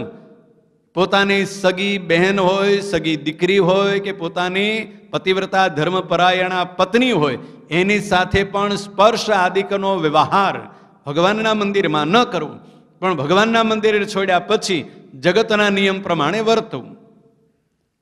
એ કોના માટે કહ્યું છે? દેહના માટે કહ્યું છે, મનના માટે નથી કહ્યું. એને મનની સાથે ભેળું ન લઈ જવું. સમજણ પડે છે?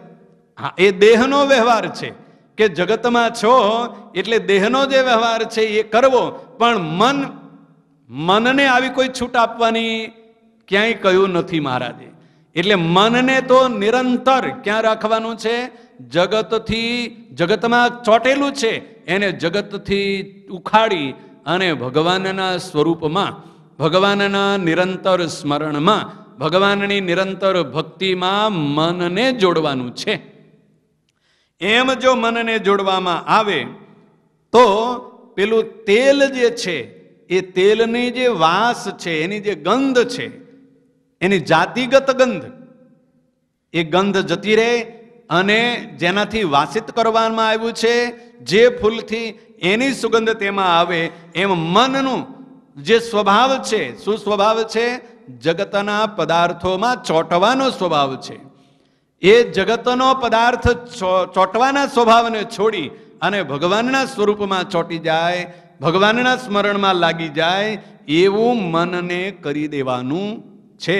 એટલે નિરંતર ભગવાનનું સ્મરણ થી વાસિત કરી દેવું અને ભગવાનના ચરિત્ર રૂપ જાળાને વિશે મનને ગૂંચવી મેળવવું. હવે આ બીજી વાત આવી. આ પેલી જે વાત આવી ને વાસિત કરી દેવાની, એમ આ બીજી વાત આવી ગૂંચવી મૂકવાની. મનને ક્યાં ગૂંચવી દેવાનું છે? ભગવાનના ચરિત્ર રૂપ જે જાળું. હા, ભગવાને અહીંયા આમ કર્યું છે, દ્વારિકામાં આમ કર્યું, અયોધ્યામાં આમ કર્યું, છપૈયામાં આમ કર્યું, ગઢપુરમાં આવી લીલા કરી, વડતાલમાં આમ કર્યું, અમદાવાદમાં આવી લીલા કરી. આ જે ભગવાનના ચરિત્ર રૂપ જે જાળું, કે ગયા ગામમાં કઈ જગ્યાએ કયા સ્થાનમાં ભગવાને કેવા કેવા ચરિત્રો કર્યા, કેવા કેવા ઐશ્વર્યોના દર્શન કરાવ્યા, એમાં અનેક પ્રકારના જાળા ગૂંચવાઈ ગયા છે. ભગવાને તો અહીંયા વન વિચરણમાં આવી લીલા કરી હતી. જાત જાતની લીલાઓ, જે લીલાઓનું શ્રવણ કર્યું હોય, શાસ્ત્રોમાં એનું વર્ણન કર્યું હોય અને એ સાંભળ્યું હોય, એનો એક પછી એક આ ચરિત્ર છોડીને આ ચરિત્ર પૂરું થાય એટલે આ ચરિત્ર પૂરું થાય એટલે બીજું ચરિત્ર, એ જાળું. એટલે મહારાજે કીધું જાળું એમાં ગૂંચવી દેવું. પેલું અત્તર હોય ને, અત્તર ખબર છે ને, શેમાં ગૂંચવી દો છો? રૂનું પૂંબડું, એમાં રાખે ને બધા અત્તર. એટલે શું કરવા? રૂનું પૂંબડું કેવું છે? કરોળિયાના જાળા જેવું. એટલે એ સુગંધ કેટલા ટાઈમ સુધી રહે? એમને એમ તમે હથેળીમાં અત્તર મૂકો, એ કેટલા સમય રહે? સારું અત્તર હોય તો એ 24 કલાક તો રહે. 2-3 વખત 4 વખત હાથ ધોવો ને કંઈક હાથ અડે એટલે જતું રહે, પણ 24 કલાક રહે.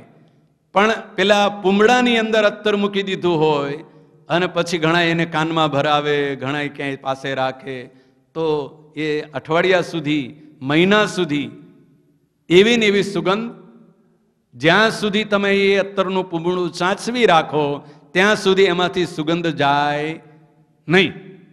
એ અત્તરનું પૂમડું જ્યાં સુધી તમે સાચવી રાખો ત્યાં સુધી સુગંધ રહે એમાં, પણ હાથમાં લગાવેલું હોય તો ક્યારનું જતું રહે.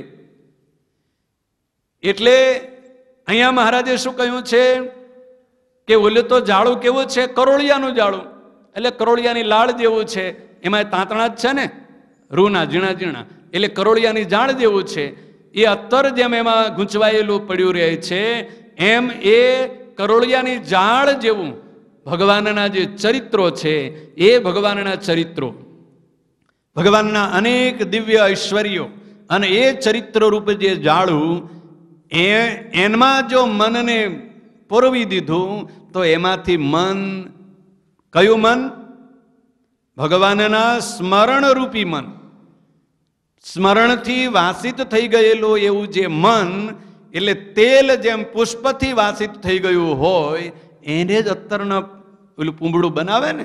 એમને સીધું કોઈ મગફળીનો તેલનું લઈને કોઈ ભરાવે છે કાનમાં? કોઈ ન ભરાવે. એટલે મન જ્યાં સુધી જગતમાં આસક્ત છે, જગતના પદાર્થોમાં છે, ત્યાં સુધી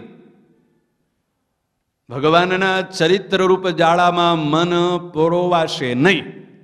ત્યાં સુધી તેને શું યાદ આવશે?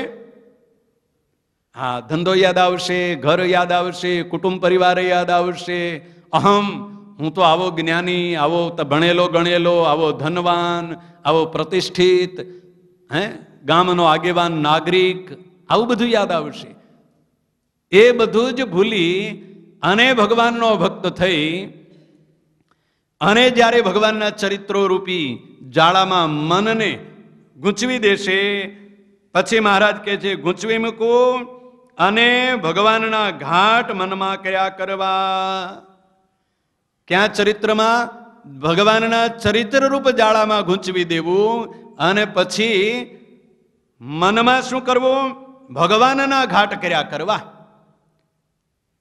ભગવાનના ઘાટ કર્યા કરવા. એક સમ્યો ને બીજો કરવો, બીજો સમ્યો ને ત્રીજો કરવો, એમને એમ મનને નવરું રહેવા દેવું નહીં. એમને એમ મનને ભગવાનના ચરિત્ર રૂપ જાળામાં ગૂંચવી અને મનને વારંવાર તેમાં ગુમાવ્યા જ કરવું, ફેરવા જ કરવું, નવરું પડવા દેવું નહીં. જો મન નવરું પડે તો વળી પાછું મન તો બહુ ચંચળ છે, એટલે મન વળી પાછું જગતના પદાર્થોમાં કે ક્યાંક અહમમાં, ક્યાંક મમતામાં, ક્યાં દોડીને પહોંચી જાય, એનું કંઈ ધાર્યું રહે નહીં. એટલે મહારાજ વળી પાછું આ ત્રીજું દ્રષ્ટાંત આપે છે કે મનને નવરું પડવા ન દેવું. કેવી રીતે નવરું ન પડવા દેવું? એમ કહીને ભૂતોનું દ્રષ્ટાંત વિસ્તારીને કહી દેખાડ્યું.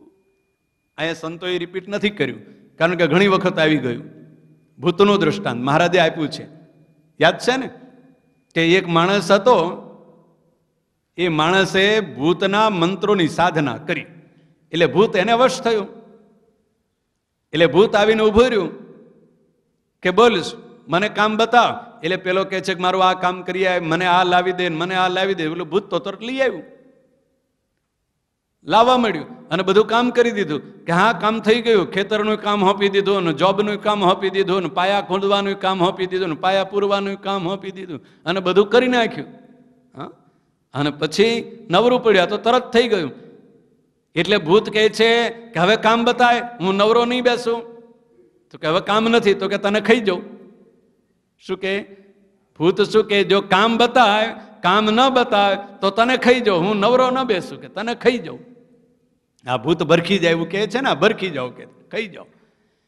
એટલે પેલાને કોઈક સદગુરુ મળ્યા, કોઈ સંત પુરુષ મળ્યા, એને કીધું કે ભાઈ હવે આ ભૂત તે વશ કર્યો છે, એટલે હવે જાય એમ નથી અને કામ ન બતાવે તો ખાઈ જશે. એટલે એમ કર, તારા આંગણામાં વાંસળો એક ખોડી રાખ અને વાંસળો ખોડી રાખ્યો અને ભૂતને એમ કીધું તું નવરો પડે એટલે તારે વાંસળે ચડવું ને ઉતરવું, ચડવું ને ઉતરવું, બસ આ કર્યા કરે. શું કીધું કે આ વાંસળે ચડે અને પાછો ઉતર, ચડે ને પાછો ઉતર. હું જ્યાં સુધી ના ન પાડું ત્યાં સુધી ઉપર ચડે ને પાછો ઉતર, ઉપર ચડે ને ઉતર. એમ આ ભૂતને જેમ વાંસળો આપી દીધો ચડવા ને ઉતરવા, એમ મનને શું આપવાનું છે? અહીં મહારાજે દ્રષ્ટાંત આપ્યું ને, મનને શું આપવાનું? ભગવાનના ચરિત્ર રૂપ જાળું, એમાં ગૂંચવી દેવાનું. આ ચરિત્ર યાદ કર, પછી આ ચરિત્ર, પછી આ ચરિત્ર, પછી આ ચરિત્ર, આ અવતારના ચરિત્રો. કેટલા બધા ભગવાને અવતારો ધારણ કર્યા અને કેટલા બધા ચરિત્રો કર્યા. છપૈયામાં ધર્મદેવ ભક્તિ માતાની સાથે, બાળ મિત્રોની સાથે, વનમાં કેટલા બધા ઋષિઓ મળ્યા, તપસ્વીઓ મળ્યા. 7 વર્ષ સુધી કેવા વનમાં ફર્યા, હિમાલયમાં ફર્યા, પુલાશ્રમમાં તપ કર્યું, એ નેપાળના જંગલોમાં ફર્યા, પહાડોમાં ફર્યા, ક્યાંય જગન્નાથપુરી, ક્યાં દક્ષિણમાં, એ કેટલા બધા ફર્યા. યાદ કરવાનું. 24 કલાક નહીં, કેટલા કલાક ઓછા પડશે 24 કલાકમાં. એમાં જો ગૂંચવા જશો તો શું કરવું એ મને ચિંતા નહીં થાય, પણ એ ચરિત્રમાં મનને ગૂંચવી મૂકવાનું, નવરું પડવા દેવું નહીં. જો નવરું પડવા દીધું તો મહારાજ કહે પેલા ભૂતના જેવું થાય. ખાવા આવે, હા, મન તરત જ આ જીવને ખાઈ જવા આવે કે ચાલ જગતમાં વિષયોમાં આસક્ત કરી દે, વૈભવોમાં ઢસડીને લઈ જાય. એટલે શું થયું? આ જીવનું ભક્ષણ થઈ ગયું કહેવાય. એનો દેહ તો એમાં ને એમાં પૂરો થઈ જવાનો ને, અને દેહ પૂરો થઈ જાય એટલે તરત સામે પછી બીજો દેહ લેવા જવું પડે. એટલે આ દેહનું ભક્ષણ થઈ જાય. એટલે મહારાજ કહે છે એમ ગૂંચવી મૂકવું. એક વિચાર આવ્યો, એક ચરિત્ર પૂરું થયું, ત્યાં બીજું, બીજું પૂરું થયું, ત્યાં ત્રીજું, અને એમ ન કરે તો મહારાજ કહે પેલા ભૂતના જેવું થાય. એટલે એ દ્રષ્ટાંત મહારાજે કહી બતાવ્યું.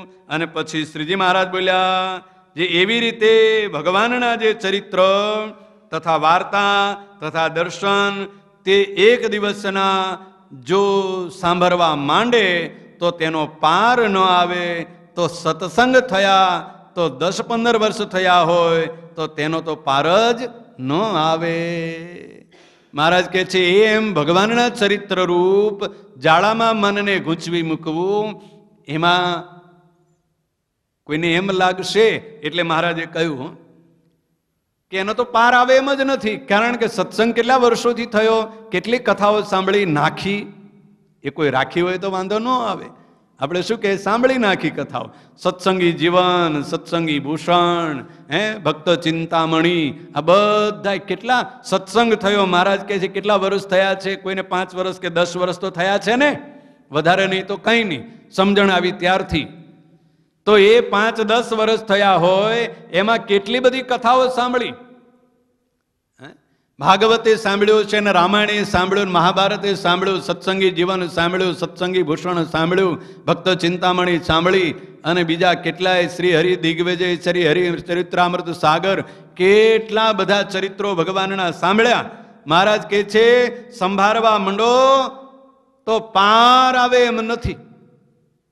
કારણ કે એટલા બધા સાંભળ્યા છે, એટલા બધા સાંભળ્યા છે. સત્સંગ થયો એના તો 10-15 વર્ષ થયા હોય તો એનો પાર ક્યાંથી આવે? ઓલી 7 દિવસની કથા સાંભળી નાખી તો એને સંભાળ્યા કરો તો પાર ન આવે. તો આ તો સત્સંગ થયા, એટલા બધા વર્ષો થયા, કેટલી બધી પારાયણો સાંભળી નાખી, અને એને સંભાળવા મળો તો મહારાજ કહે છે પાર આવે તેમ છે નહીં. એટલે એ ભગવાનના ચરિત્ર રૂપ જે જાળું છે એ જાળામાં કોને ગૂંચવી દેવાનો? મનને ગૂંચવી દેવાનું છે. આપણે ગૂંચવાનું નથી. કોને ગૂંચવવાનું? મનને. મનને એ ચરિત્ર રૂપે જાળામાં ગૂંચવી દેવું. જો આપણે ગૂંચવાઈ ગયા તો થઈ રહ્યું, તો મન પાછું ક્યાંય દોડાદોડ કરવા માંડી પડે. એટલે આપણે સાવધાન રહેવાનું છે. જીવાત્માને તો સાવધાન રહેવું છે. શું સાવધાન રહેવું છે? કે હું તો બ્રહ્મરૂપ છું અને પરબ્રહ્મ એવા જે ભગવાન પુરુષોત્તમ નારાયણ એ મારા ઈષ્ટદેવ છે. અને આ મારા ઈષ્ટદેવના જે ચરિત્રો, એમના જે અવતારો, એમની જે લીલાઓ, એમના જે ઐશ્વર્યો, એનું સ્મરણ કરવામાં, એનું રટણ કરવામાં મારે મારા મનને પરોવી દેવું છે. બીજાને કામ હોપો ને એમાં જરાય થાક ન લાગે. યાદ રાખજો. લાગે કોઈ દિવસ થાય? આપણે કરવાનું હોય તો કંટાળો આવે ને કે આ જવા દો ને, નહીં કરવું, કંઈ નહીં, કાલ કરીશું. કપડાં મેલા થઈ ગયા હોય ને, ધોવાના થયા હોય ને, આપણે ધોવાના હોય ને તો એમ થાય કે આજ નહીં કાલ ધોઈશું. આપણે શું હવે, તમારે નહીં અમારે એમ થાય આપણે હવે સાધુ છીએ ને, હાલ છે મેલા, કાલ ધોઈશું, પેર પડવાનો છે, આમથી ધૂળ નાખેલી જ છે ને, આ ધૂળ વધારે થોડી. હા, પણ કોઈક ચેલો હોય અને ધોઈ દેતો હોય તો એમ કે રોજ ધોઈ નાખીને હવે કાલ ફરી વાર મેલ માટી જતી રહે, રંગ જતો રહે, બીજી વાર રંગી નાખીશું. પણ ધોઈ નાખ, કારણ કે કોકને કહી દેવું હોય એમાં જરાય આળસ ન થાય. પોતાને કરવાનું હોય તો તરત આળસ થાય. એટલે આપણે સ્મરણ નહીં કરવાનું. સમજ્યો? શું? ભગવાનના ચરિત્રો આપણે સ્મરણ નથી કરવાના. કોને કરવાના? મનને સોંપી દેવાનું કે આ ગુંચો યાદ કર્યા કરે. આપણે ભલે જે કરતા હોય કર્યા કરવાનું, એટલે થાક લાગશે નહીં. મનને એમાં ગૂંચવી દેવાનું. મહારાજે પણ અહીંયા એમ કહ્યું છે, મનને ગૂંચવી દેવાનું, મનને નવરું પડવા દેવાનું નહીં. એને હુકમ કર્યા જ કરવાનો કે આ વન વિચરણના ચરિત્રો યાદ કર, આ બાળ ચરિત્રો છપૈયાના યાદ કર, આ ભગવાન ગામે ગામ વિચરણ કર્યા હતા, કચ્છમાં, કાઠિયાવાડમાં, સૌરાષ્ટ્રમાં અને ગુજરાતમાં વિચરણ કર્યા, એને યાદ કર. આ મનને એક પછી એક કામ હોપ્યા જ કરવાનું. એટલે આળસ ચડશે નહીં, થાક લાગશે નહીં, અને મન એમાં ને એમાં ગૂંચવાયેલું રહેશે. આ કળા છે. કારણ કે આત્મા તો જુદો જ છે ને મન જુદું છે. અને મન તો કેવું છે? નાશવંત છે પાછું. એટલે મન નાશ પામી ગયા પહેલા એ મનની પાસે જેટલું કામ કરાવવું હોય એટલું કામ કરાવી લેવું. હા, દીવો પ્રગટાવ્યો હોય ને, દીવો પ્રગટાવ્યો હોય, દીવામાં દિવેલ ભર્યું હોય કે ઘી ભર્યું હોય, એ પૂરું થઈ જાય એટલે દીવો ઓલવાઈ જવાનો. ઓલવાઈ જાય ને પછી એમાં કંઈ ગમે તેમ કરો ને તોય એમાં દિવેલ પૂરેલું પૂરું થઈ જાય એટલે ઓલવાઈ જ જાય. એમ મન એની આયુષ્ય પૂરી થાય એટલે મન નાશવંત છે. દીવો જેમ નાશવંત હશે એ દીવો ઓલવાઈ ગયો એમ મન પણ નાશ પામી જાય. એટલે જ્યાં સુધી મન છે ત્યાં સુધી એની પાસેથી કામ લઈ લેવું. જ્યાં સુધી દીવામાં દિવેલ છે ત્યાં સુધી એના અજવાળે જેટલું કામ કરવું હોય એટલું કરી લેવું. આ આપણને આવડે છે ને? નથી આવડતું? કોઈને કહેવા જવું પડે? અજવાળે બધું કામ આપણે કેવું કરી લેતા હોઈએ કે અજવાળું નહીં થાય પછી કામ થશે નહીં એટલે ચાલો અજવાળે બધું કરી લ્યો. એમ જગતનું કામ કરવાની જેમ હોશ છે અજવાળે, એમ મન જ્યાં સુધી છે ત્યાં સુધી મન પાસેથી પણ કામ લઈ લેવાની હોશ રાખવી. કે મારું મન સારું છે, ક્યારે મન નાશ પામી જશે એનો કોઈ નિર્ધાર નથી. પથારીમાં પડ્યા હોય ને ઘણા કે હવે એનું મન ઠેકાણે નથી, પછી નો એને વિચાર કરવાનો આવે, નો સ્મરણ આવે, ન યાદ આવે. મન હોય નહીં પછી ક્યાંથી આવે? મન નાશ પામી ગયું, કારણ કે મન નાશવંત છે. એટલે અત્યારે મન સારું છે ત્યાં સુધી મન પાસેથી કામ લઈ લેવાનું છે. શું કામ લેવાનું છે? ભગવાનના ચરિત્રોમાં ગૂંથવી દેવાનું છે. એને જ્યાં ત્યાં આઘું પાછું થવા દેવું નથી. એટલે ભગવાનના ચરિત્ર સ્મરણરૂપ મન પાસેથી કામ લઈ અને એમાં ગૂંચવી દેવાનું છે અને સંભાળવાનું છે. અને ચરિત્રો કેટલા બધા છે? મહારાજ કે 5-10 વર્ષ થઈ ગયા છે સત્સંગ થયો એટલે કેટલા બધા ચરિત્રો છે. એક દિવસના પાર ન આવે તો 5-10 વર્ષના તો એમાંથી પાર એટલે કે મન ત્યાંથી બહાર નીકળે જ ક્યાંથી? નીકળી જ ના શકે. એમાં ને એમાં મન ગૂંચવાયેલું રહે. અને તે એવી રીતે સંભાળવા જે આ ગામમાં આવી રીતે મહારાજ તથા પરમહંસની સભા થઈ અને આવી રીતે મહારાજની પૂજા થઈ, આવી રીતે વાર્તા થઈ ઇત્યાદિક જે ભગવાનના ચરિત્ર તેને વારંવાર સંભાળવા. જેટલા જેટલા ભગવાનના ચરિત્રો સાંભળ્યા હોય, વાંચ્યા હોય, જાણતા હોઈએ એ બધા જ ચરિત્રોને જોયા હોય, સાંભળ્યા હોય, વાંચ્યા હોય અને જોયા હોય. મોટા મોટા ઉત્સવોમાં ગયા હોય તો જોયા હોય ને.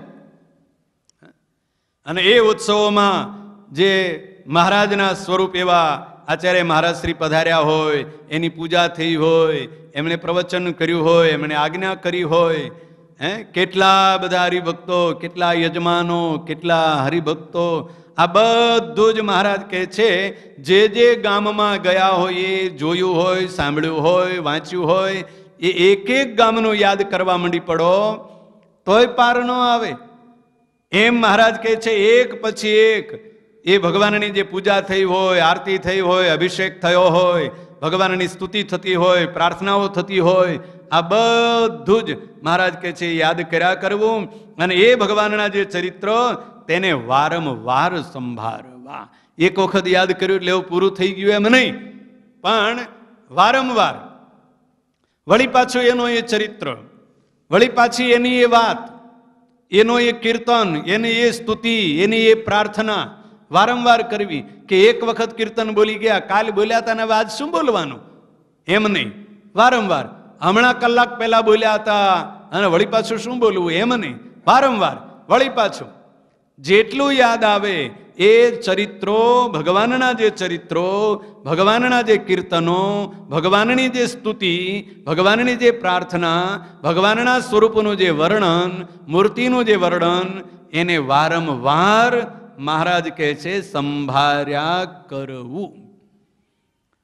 અને જે જાજુ ન સમજતો હોય તેને તો એમ કરવું, એ જ શ્રેષ્ઠ ઉપાય છે.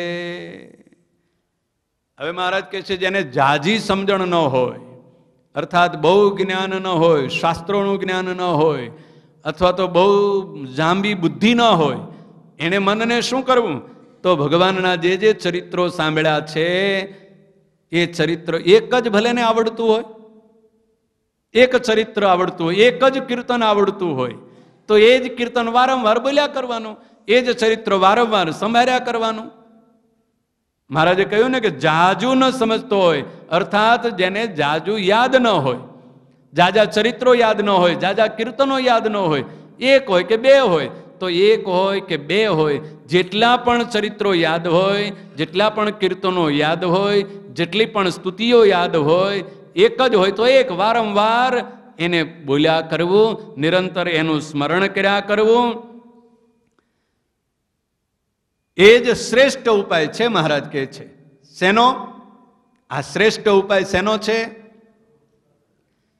મનને ભગવાનના ચરિત્રોમાં ગૂંચવી મૂકવાનો શ્રેષ્ઠ ઉપાય આ છે. મનને જ્યાં ત્યાં ગરવા દેવું નથી. ક્યાં નથી જવા દેવું? જગતની વાસનામાં, જગતના પદાર્થોમાં. અને મનને વાસિત કરી દેવાનું છે. શું, શેનાથી વાસિત કરી દેવાનું? ભગવાનના ચરિત્રોથી વાસિત કરી દેવાનું છે. અને એ મનને ભગવાનના ચરિત્રોથી વાસિત કરી દેવાનો શ્રેષ્ઠ ઉપાય આ છે કે નિરંતર એ ભગવાનના ચરિત્રોનું સ્મરણ કર્યા કરવું. જે આવડે છે તેનું ને તેનું વારંવાર રટણ કર્યા કરવાનું, તેનું જ સ્મરણ કર્યા કરવાનું, તેને જ યાદ કર્યા કરવાનું. એ મહારાજ કહે છે શ્રેષ્ઠ ઉપાય છે. એ જીવો બીજો કોઈ ઉપાય નથી. બીજો ઉપાય ઘણા બધા છે, પણ આના જેવો શ્રેષ્ઠ ઉપાય નથી. કોઈ ધ્યાન કરવા બેસે, હવે ધ્યાનમાં મન લગાડવું તો બહુ કઠણ. હા, ધ્યાન કરવા આંખો મીચીને આમ ધ્યાન કરે ભગવાનની મૂર્તિનું, ત્યાં ભગવાનની મૂર્તિ જ ના દેખાય, અંધારું જ દેખાય, લાલ પીળો અંધારું દેખાય, પણ ભગવાનની મૂર્તિ ન દેખાય. એ તો અઘરું છે. એટલે શ્રેષ્ઠ આ છે.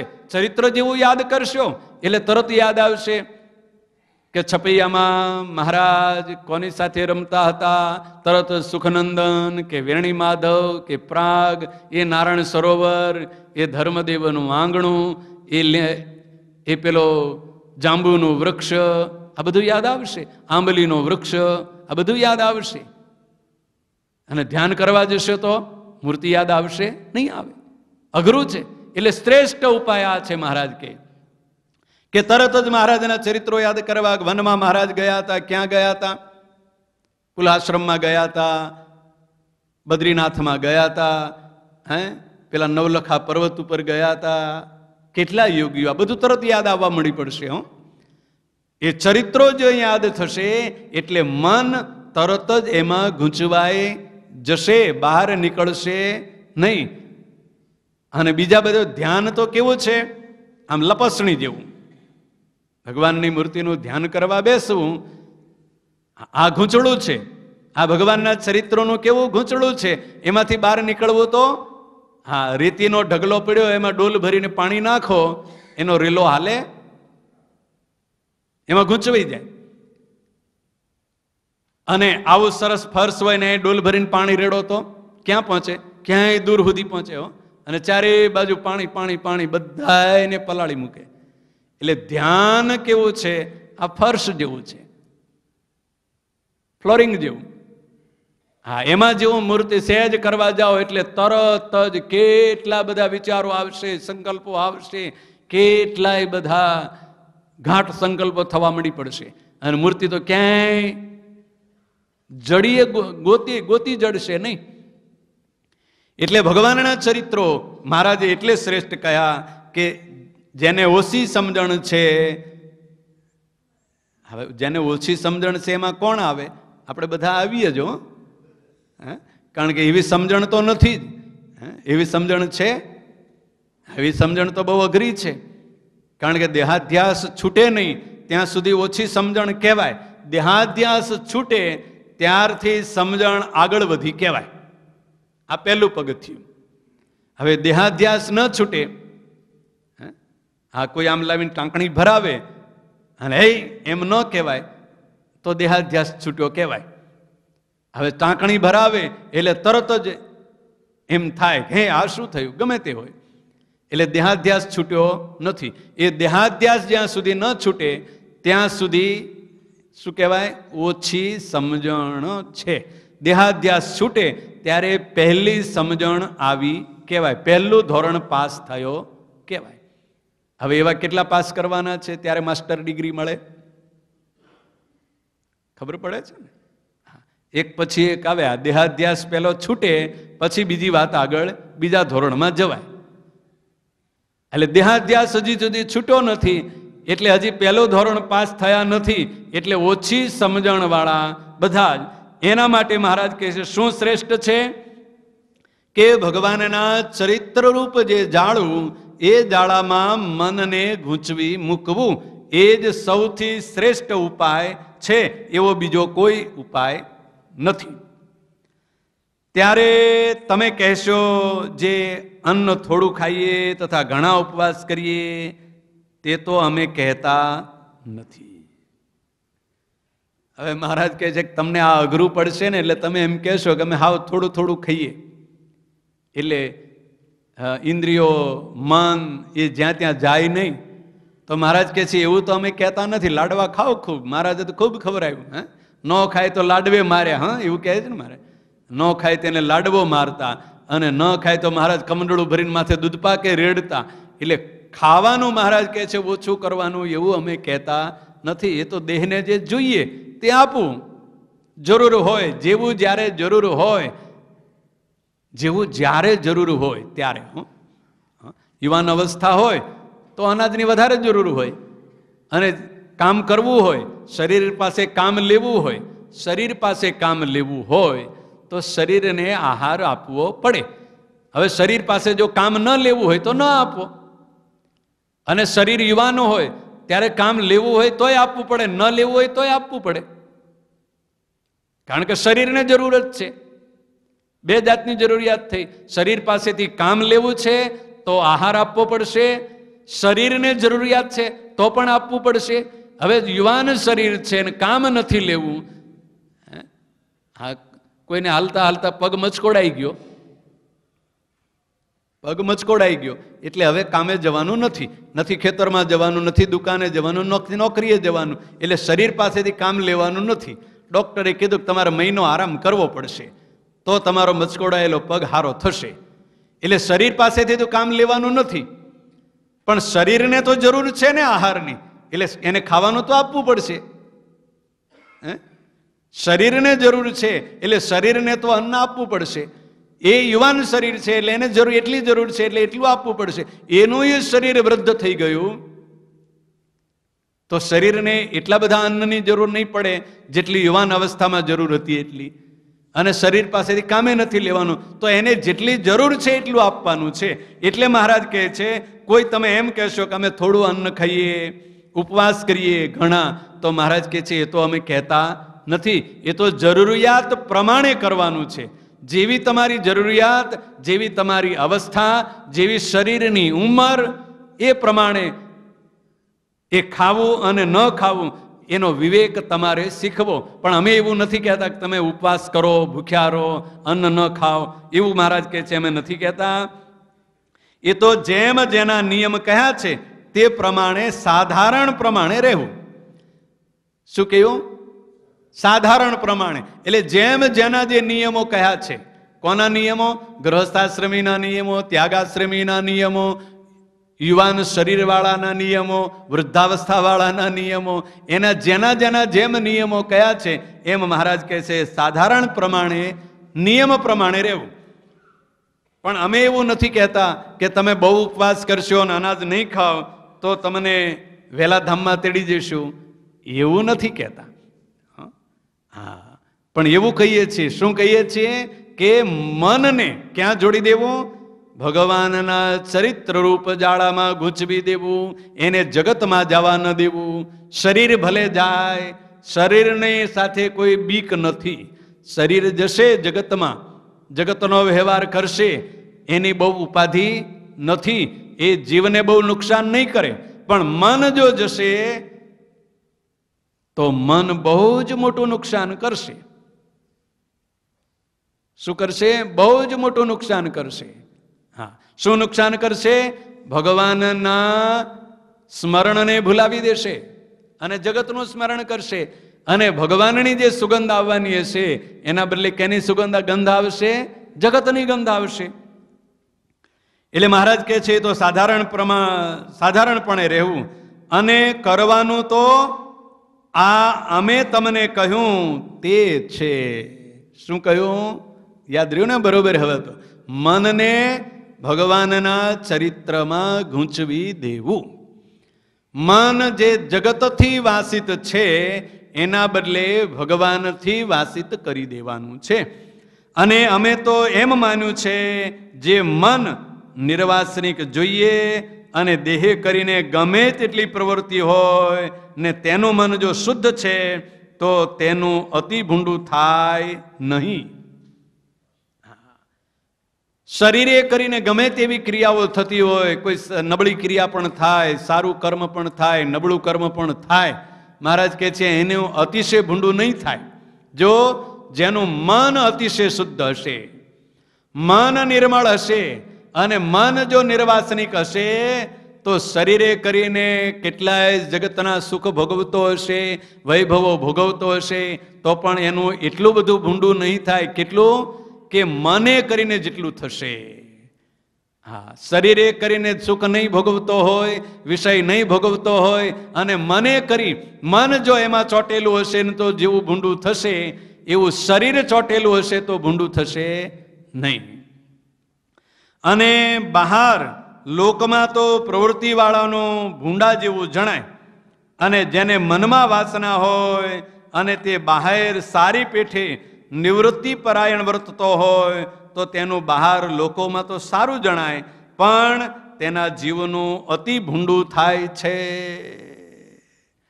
હા, બહુ જબરજસ્ત મહારાજે વાત કરી નાખી. શું કહે છે? કે શરીરે કરી અને મને કરી. શરીરે કરીને કોઈ નિર્વાસનિક ઘણા બધા જણાતા હોય, ત્યાગ કરી દીધો હોય, ઘર બાર છોડી દીધું હોય, કુટુંબ છોડી દીધું હોય, આવા ભગવા કપડાં પહેરીને સાધુ થઈને બેસી ગયા હોય.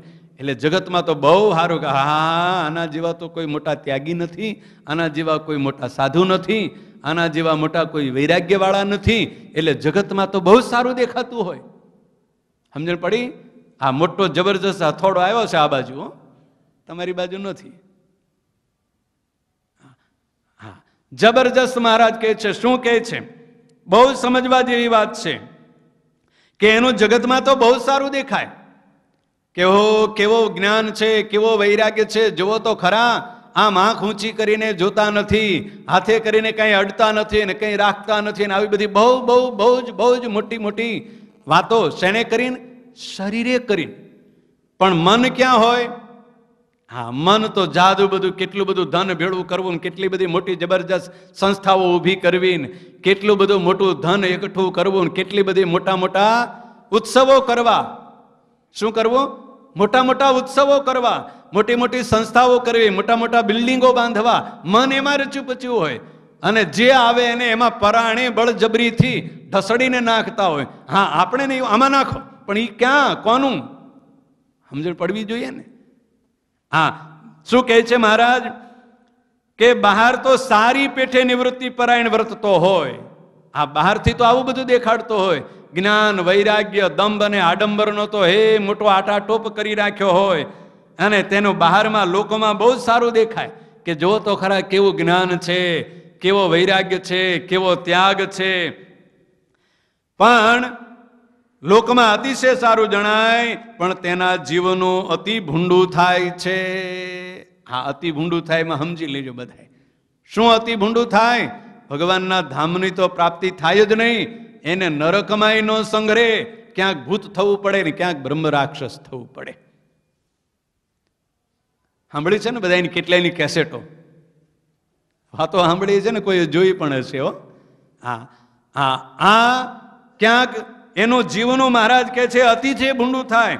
કેમ કે દેહે કરીને તો એવું દેખાડો કરે છે અને મને કરી અને કેટલી બધી જગતની વાસના છે, કેટલું બધું માન મેળવી લેવું છે, કેટલું બધું સન્માન મેળવી લેવું છે અને કેટલું બધું ધન દ્રવ્ય એકઠું કરી લેવું છે, એની પાછળ પ્રવૃત્તિમાં પડ્યા છે. મહારાજ કહે છે એના જીવનું તો અતિશય ભૂંડું થાય. કેમ? જે મુવા ટાણે તો એ જેવા મનમાં સંકલ્પ હોય તેવા જ સ્ફુરી આવે. સમજ્યા ને? શું મનમાં તો મરવા ટાણે તો મનમાં જે સંકલ્પ હતો એ જ ફૂરી આવે ને. શું ફૂરી આવે? આટલા બધા મારા ચેલાઓ થાય ને, આટલા બધી હું સંસ્થાઓ ચલાવું ને, આટલી બધી ટ્રસ્ટો ચલાવું ને, આટલી બધી સ્કૂલો ને કોલેજો ચલાવું ને, આટલા બધા માણસો ભેળા થાય ને, એ જ આવે ને. હવે ત્યાં શું મળવાનું? ત્યાં મોક્ષ ક્યાં મળે? ત્યાં ભગવાન ક્યાં યાદ આવ્યા? શેની સ્ફૂર્ણા થઈ? ન ભગવાનનું સ્મરણ આવ્યું, ન ભગવાનની મૂર્તિ આવી, ન ભગવાનનું ધામ આવ્યું. એટલે વળી પાછો ભૂત પ્રેત થઈને એમાં ભેમા કરે અને એ બધા 400-500 ભેળા કર્યા હોય ને વળગે પેલા ધોળકાનો કાશીનાથની જેમ. હો, એને ભેળા થઈને વળગે અને એના ભેળો થયા કરે. એટલે મહારાજ કહે છે એના જીવનું તો અતિ ભૂંડું થાય છે. કેમ? જે મુવા ટાણે તો મનમાં જે સંકલ્પ હોય તે જ સ્ફુરી આવે અને મનમાં જે સંકલ્પ હોય અંત સમયે યાદ આવી જાય. એટલે નિયમ શું? અંતે યામતી સા ગતિ. અંત સમયે જે સ્મરણ થઈ આવ્યું, ભરતજીને મૃગલું થઈ આવ્યું યાદ, તો મૃગલું થવું પડ્યું અને આને એ બધું યાદ આવે તો ત્યાં જવું પડે. જે મહારાજ વળી પાછું જો એ જ આપે છે કે જેમ ભરતજીને અંતકાળમાં મૃગલાનું બાળક સ્ફુરી આવ્યું ત્યારે તે મૃગને આકારે થઈ ગયા. એટલે એવો આકાર મળ્યો, એટલે એવો દેહ મળ્યો અને એવો જન્મ મળ્યો. એટલે જેવું સ્મરણ થઈ આવે એવું દેહ, એવું જીવનું ગતિ થાય. એટલે આખી જિંદગી જેનું રટણ કર્યું હોય, આખી જિંદગી જેની માથે દેહ ઘસી નાખ્યો હોય એ જ યાદ આવે ને. ભગવાન ક્યાંથી યાદ આવે? ભગવાન તો ઓઠું હોય આગળ, હે, ભગવાનનું તો નામ જ ધર્યું હોય અને પેલી જીવમાં શું પડ્યું હોય? એ જીવમાં જેની વાસના છે એ જ યાદ આવે અને એવું જ્યારે યાદ આવે ત્યારે આ જીવની ગતિ પણ એવી જ થાય. એટલે મહારાજે ભરતજીનું દૃષ્ટાંત આપ્યું કે ભરતજીને પણ અંત સમયે મૃગલું સ્મરણ થઈ આવ્યું અને મૃગલાના આકારે થઈ ગયા અને પ્રથમ રાજ્ય મેલ્યું હતું અને ઋષભદેવ ભગવાન તો પોતાના બાપ હતા તો પણ એમ થયું. શું કહે છે? આવડું મોટું રાજ્યનો ત્યાગ કર્યો હતો, ચક્રવર્તી સમ્રાટ. આવો ત્યાગ, એમાં ક્યાંય વાસના ન રહી ને એમાં રહી વાસના મૃગલામાં, તો મૃગલું થવું પડ્યું ને. પાછા વળી કેવા હતા? જેના બાપ તો સ્વયં ભગવાન હતા, ઋષભદેવ ભગવાનના પુત્ર કહેવાતા, તો પણ આ દશા થઈ તો બીજાની થાય એમાં તો નવાઈ હોય જ છે ને. માટે મને કરીને નિર્વાસનિક રહેવું એ અમારો મત છે. મહારાજ કહે છે મને કરીને નિર્વાસનિક રહેવું એ અમારો મત છે.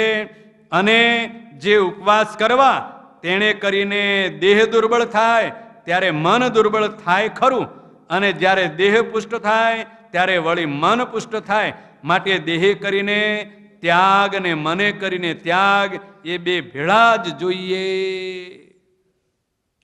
એટલે મહારાજ કહે છે જે ઉપવાસ કરવા એનાથી શું ફાયદો થાય છે કે ઉપવાસ કર્યા હોય એટલે શરીર દુર્બળ થાય, અને શરીર દુર્બળ થાય એટલે ઇન્દ્રિયોની જે વિષય ભોગની વાસના છે એ ઓછી થાય. નાશ ન પામે પણ શું થાય? ઓછી થાય. ઓછી થાય તો જેમ ઓછો પાણીનો પ્રવાહ ચાલ્યો જતો હોય એને જ્યાં વાળવો સરળ પડે, એમ ઇન્દ્રિયોની શક્તિ વિષયોમાં ઓછી તીવ્ર ગતિથી જાતી હોય તો એને ભગવાનમાં વાળવી સરળ પડે.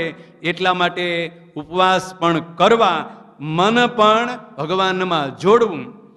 અને જેને મનમાં ભગવાનના ઘાટ થતા હોય અને જગતના ઘાટ ન થતા હોય તે આપણા સત્સંગમાં મોટેરો છે. હવે મહારાજ કહે છે કે ભાઈ આપણા સત્સંગમાં તો મોટેરો તેને જ ગણાવો કે જેને મનમાં કોઈ દિવસ જગતના વિષયોના ઘાટ સંકલ્પો ન થતા હોય, અને એવો જે ન હોય તે નાનેરો છે અને ગ્રહસ્થ હોય તેને પણ દેહ કરીને વ્યવહાર કરવો, અને મને કરીને તો ત્યાગીની પેઠે નિર્વાસનિક રહેવું અને ભગવાનનું ચિંતન કરવું. હવે મહારાજ કહે છે કે જેને મને કરી અને ભગવાનનું સ્મરણ જેને નિરંતર રહેતું હોય અને જગતની કોઈ પણ વાસના જેને મનમાં ન હોય એ સત્સંગમાં મોટેરો કહેવાય. અને એવું જેને ન રહેતું હોય એ તો નાનેરો છે, એ સત્સંગમાં મોટો નથી. અને એ ત્યાગીની પેઠે નિર્વાસનિકપણું, મહારાજ કહે છે ગ્રહસ્થ હોય તેને પણ મને કરીને તો ત્યાગીની જેમ નિર્વાસનિક રહેવું. દેહ કરીને નહીં, દેહ કરીને જગતનો વ્યવહાર કરવો, પણ મને કરીને તો ત્યાગીની જેમ નિર્વાસનિક રહેવું, કોઈને પોતાના માનવા નહીં. અને સતત ભગવાનનું ચિંતન કરવું, અને વ્યવહાર તો ભગવાનને વચને કરીને રાખવો. જે વ્યવહાર છે એ વ્યવહાર તો શેને માટે છે? ભગવાનના વચને કરીને છે. શું વચન છે? ભગવાનની આજ્ઞા. ભગવાનની આજ્ઞા શું છે કે ભાઈ જેણે ગૃહસ્થાશ્રમ સ્વીકાર કર્યો એને શું કરવું? ધન કમાવવું, પોતાના કુટુંબનું ભરણ પોષણ કરવું, અને વધારે ધન આવે તો ભગવાનના મોટા મોટા યજ્ઞો કરવા, મોટા મોટા ઉત્સવો કરવા, દાન કરવું, બ્રાહ્મણોને સાધુઓને જમાડવા કે વસ્ત્રનું દાન કરવું. આ શું છે? ભગવાનની આજ્ઞા, એટલે ભગવાનનું વચન. એટલે એ વચનને રાખવા માટે શું કર્યું? દેહે કરી. અને એ ભગવાનનું વચન રહ્યું છે કે શું વચન છે? પૈસા ધન હશે તો યજ્ઞો થશે, પાટોત્સવો થશે, પ્રતિષ્ઠાઓ થશે, સાધુ બ્રાહ્મણોને જમાડી શકાશે. એટલે ભગવાનના વચને કરી અને આ વ્યવહાર છે. મારે કંઈ વ્યવહારની જરૂર નથી, પણ આ ભગવાનનું વચન છે એને કરીને વ્યવહાર રાખવો. અને મનનો ત્યાગ સાચો ન હોય તો જનક જેવા રાજા હતા અને રાજ્ય કરતા હતા, અને મન તો મોટા યોગેશ્વરના જેવું હતું. હવે આ મહારાજે જે વાત કરી એ વાતનું જે પ્રમાણ મહારાજે શાસ્ત્રની દ્રષ્ટિએ આપ્યું કે જનક જેવા મોટા મોટા રાજાઓ હતા એ જગતનો બધો વ્યવહાર કરતા હતા, રાજ્ય ચલાવતા હતા. અને રાજ્યમાં તો કેટલું કરવું પડે, કોઈને મારવો પડે, કોઈને દંડ દેવો પડે, કોઈને જેલમાં નાખવો પડે, આ બધું કરતા હતા. પણ મન કેવું હતું? મોટા વૈરાગીના જેવું, ત્યાગીના જેવું, કોઈ યોગીના જેવું મન હતું. એટલે એ કુટુંબ પરિવારમાં ધન સંપત્તિ કે વૈભવમાં ક્યાંય મન હતું નહીં. એટલે મન એ સાચો, મનથી જે ત્યાગ એ સાચો ત્યાગ છે. માટે મને કરીને જે ત્યાગ તે ઠીક છે. મહારાજ કહે છે મને કરીને જે સંસાર વૈભવ સુખ પંચ વિષયોનો જે ત્યાગ એ ઠીક છે. અને જે પોતાના મનમાં ભૂંડા ઘાટ થતા હોય તે કહેવા. મહારાજ કહે છે પોતાના મનમાં જો આવા ભૂંડા ઘાટ સંકલ્પો થતા હોય જગતના વિષય ભોગના, વૈભવોના, તો મહારાજ કહે છે કોઈ જેને ન થતા હોય એવા જે મોટા સંત હોય, ભગવાનના ભક્ત હોય, તેને આગળ કહેવા. પણ જેમ કૂતરાનું મુખ કૂતરો ચાટે તથા સર્પને ઘેર પરોણો સાપ મુખ ચાટીને વળ્યો આપ, તથા રાંડીને પાસે સુવાસણી સ્ત્રી જાય ત્યારે તે કહે જે આય બાય હું જેવી તું પણ થા. હા, મહારાજે એક સામટા 3 દૃષ્ટાંત આપ્યા. આના જેવું ન થવા દેવું. એક તો શું, પહેલી વાત એ આપી કે જેમ કૂતરાનું મુખ ચાટીને રાજી થાય. કૂતરું હોય ને, કૂતરું કંઈક કોઈનું માંસ ખાઈને આવ્યો હોય એટલે બીજા કૂતરાને એની ગંધ આવે એટલે એનું મોઢું ચાટીને રાજી થઈ ગયો, મને ખાવા મળી ગયું. કોઈએ રોટલી આપીને રોટલી ખાઈ ગયો કૂતરું, એટલે એકા બીજા કૂતરાનું એને એમ થઈ ગયું કે મને આવું ખાવા મળી ગયું, એમ કરીને રાજી થઈ જાય. આ કૂતરાનું દૃષ્ટાંત. અને બીજું સર્પ. સર્પના ઘેર આવ્યો સાપ, મહેમાન. સમજણ પડે? અઘરી વાત છે. સર્પને ત્યાં શું હોય?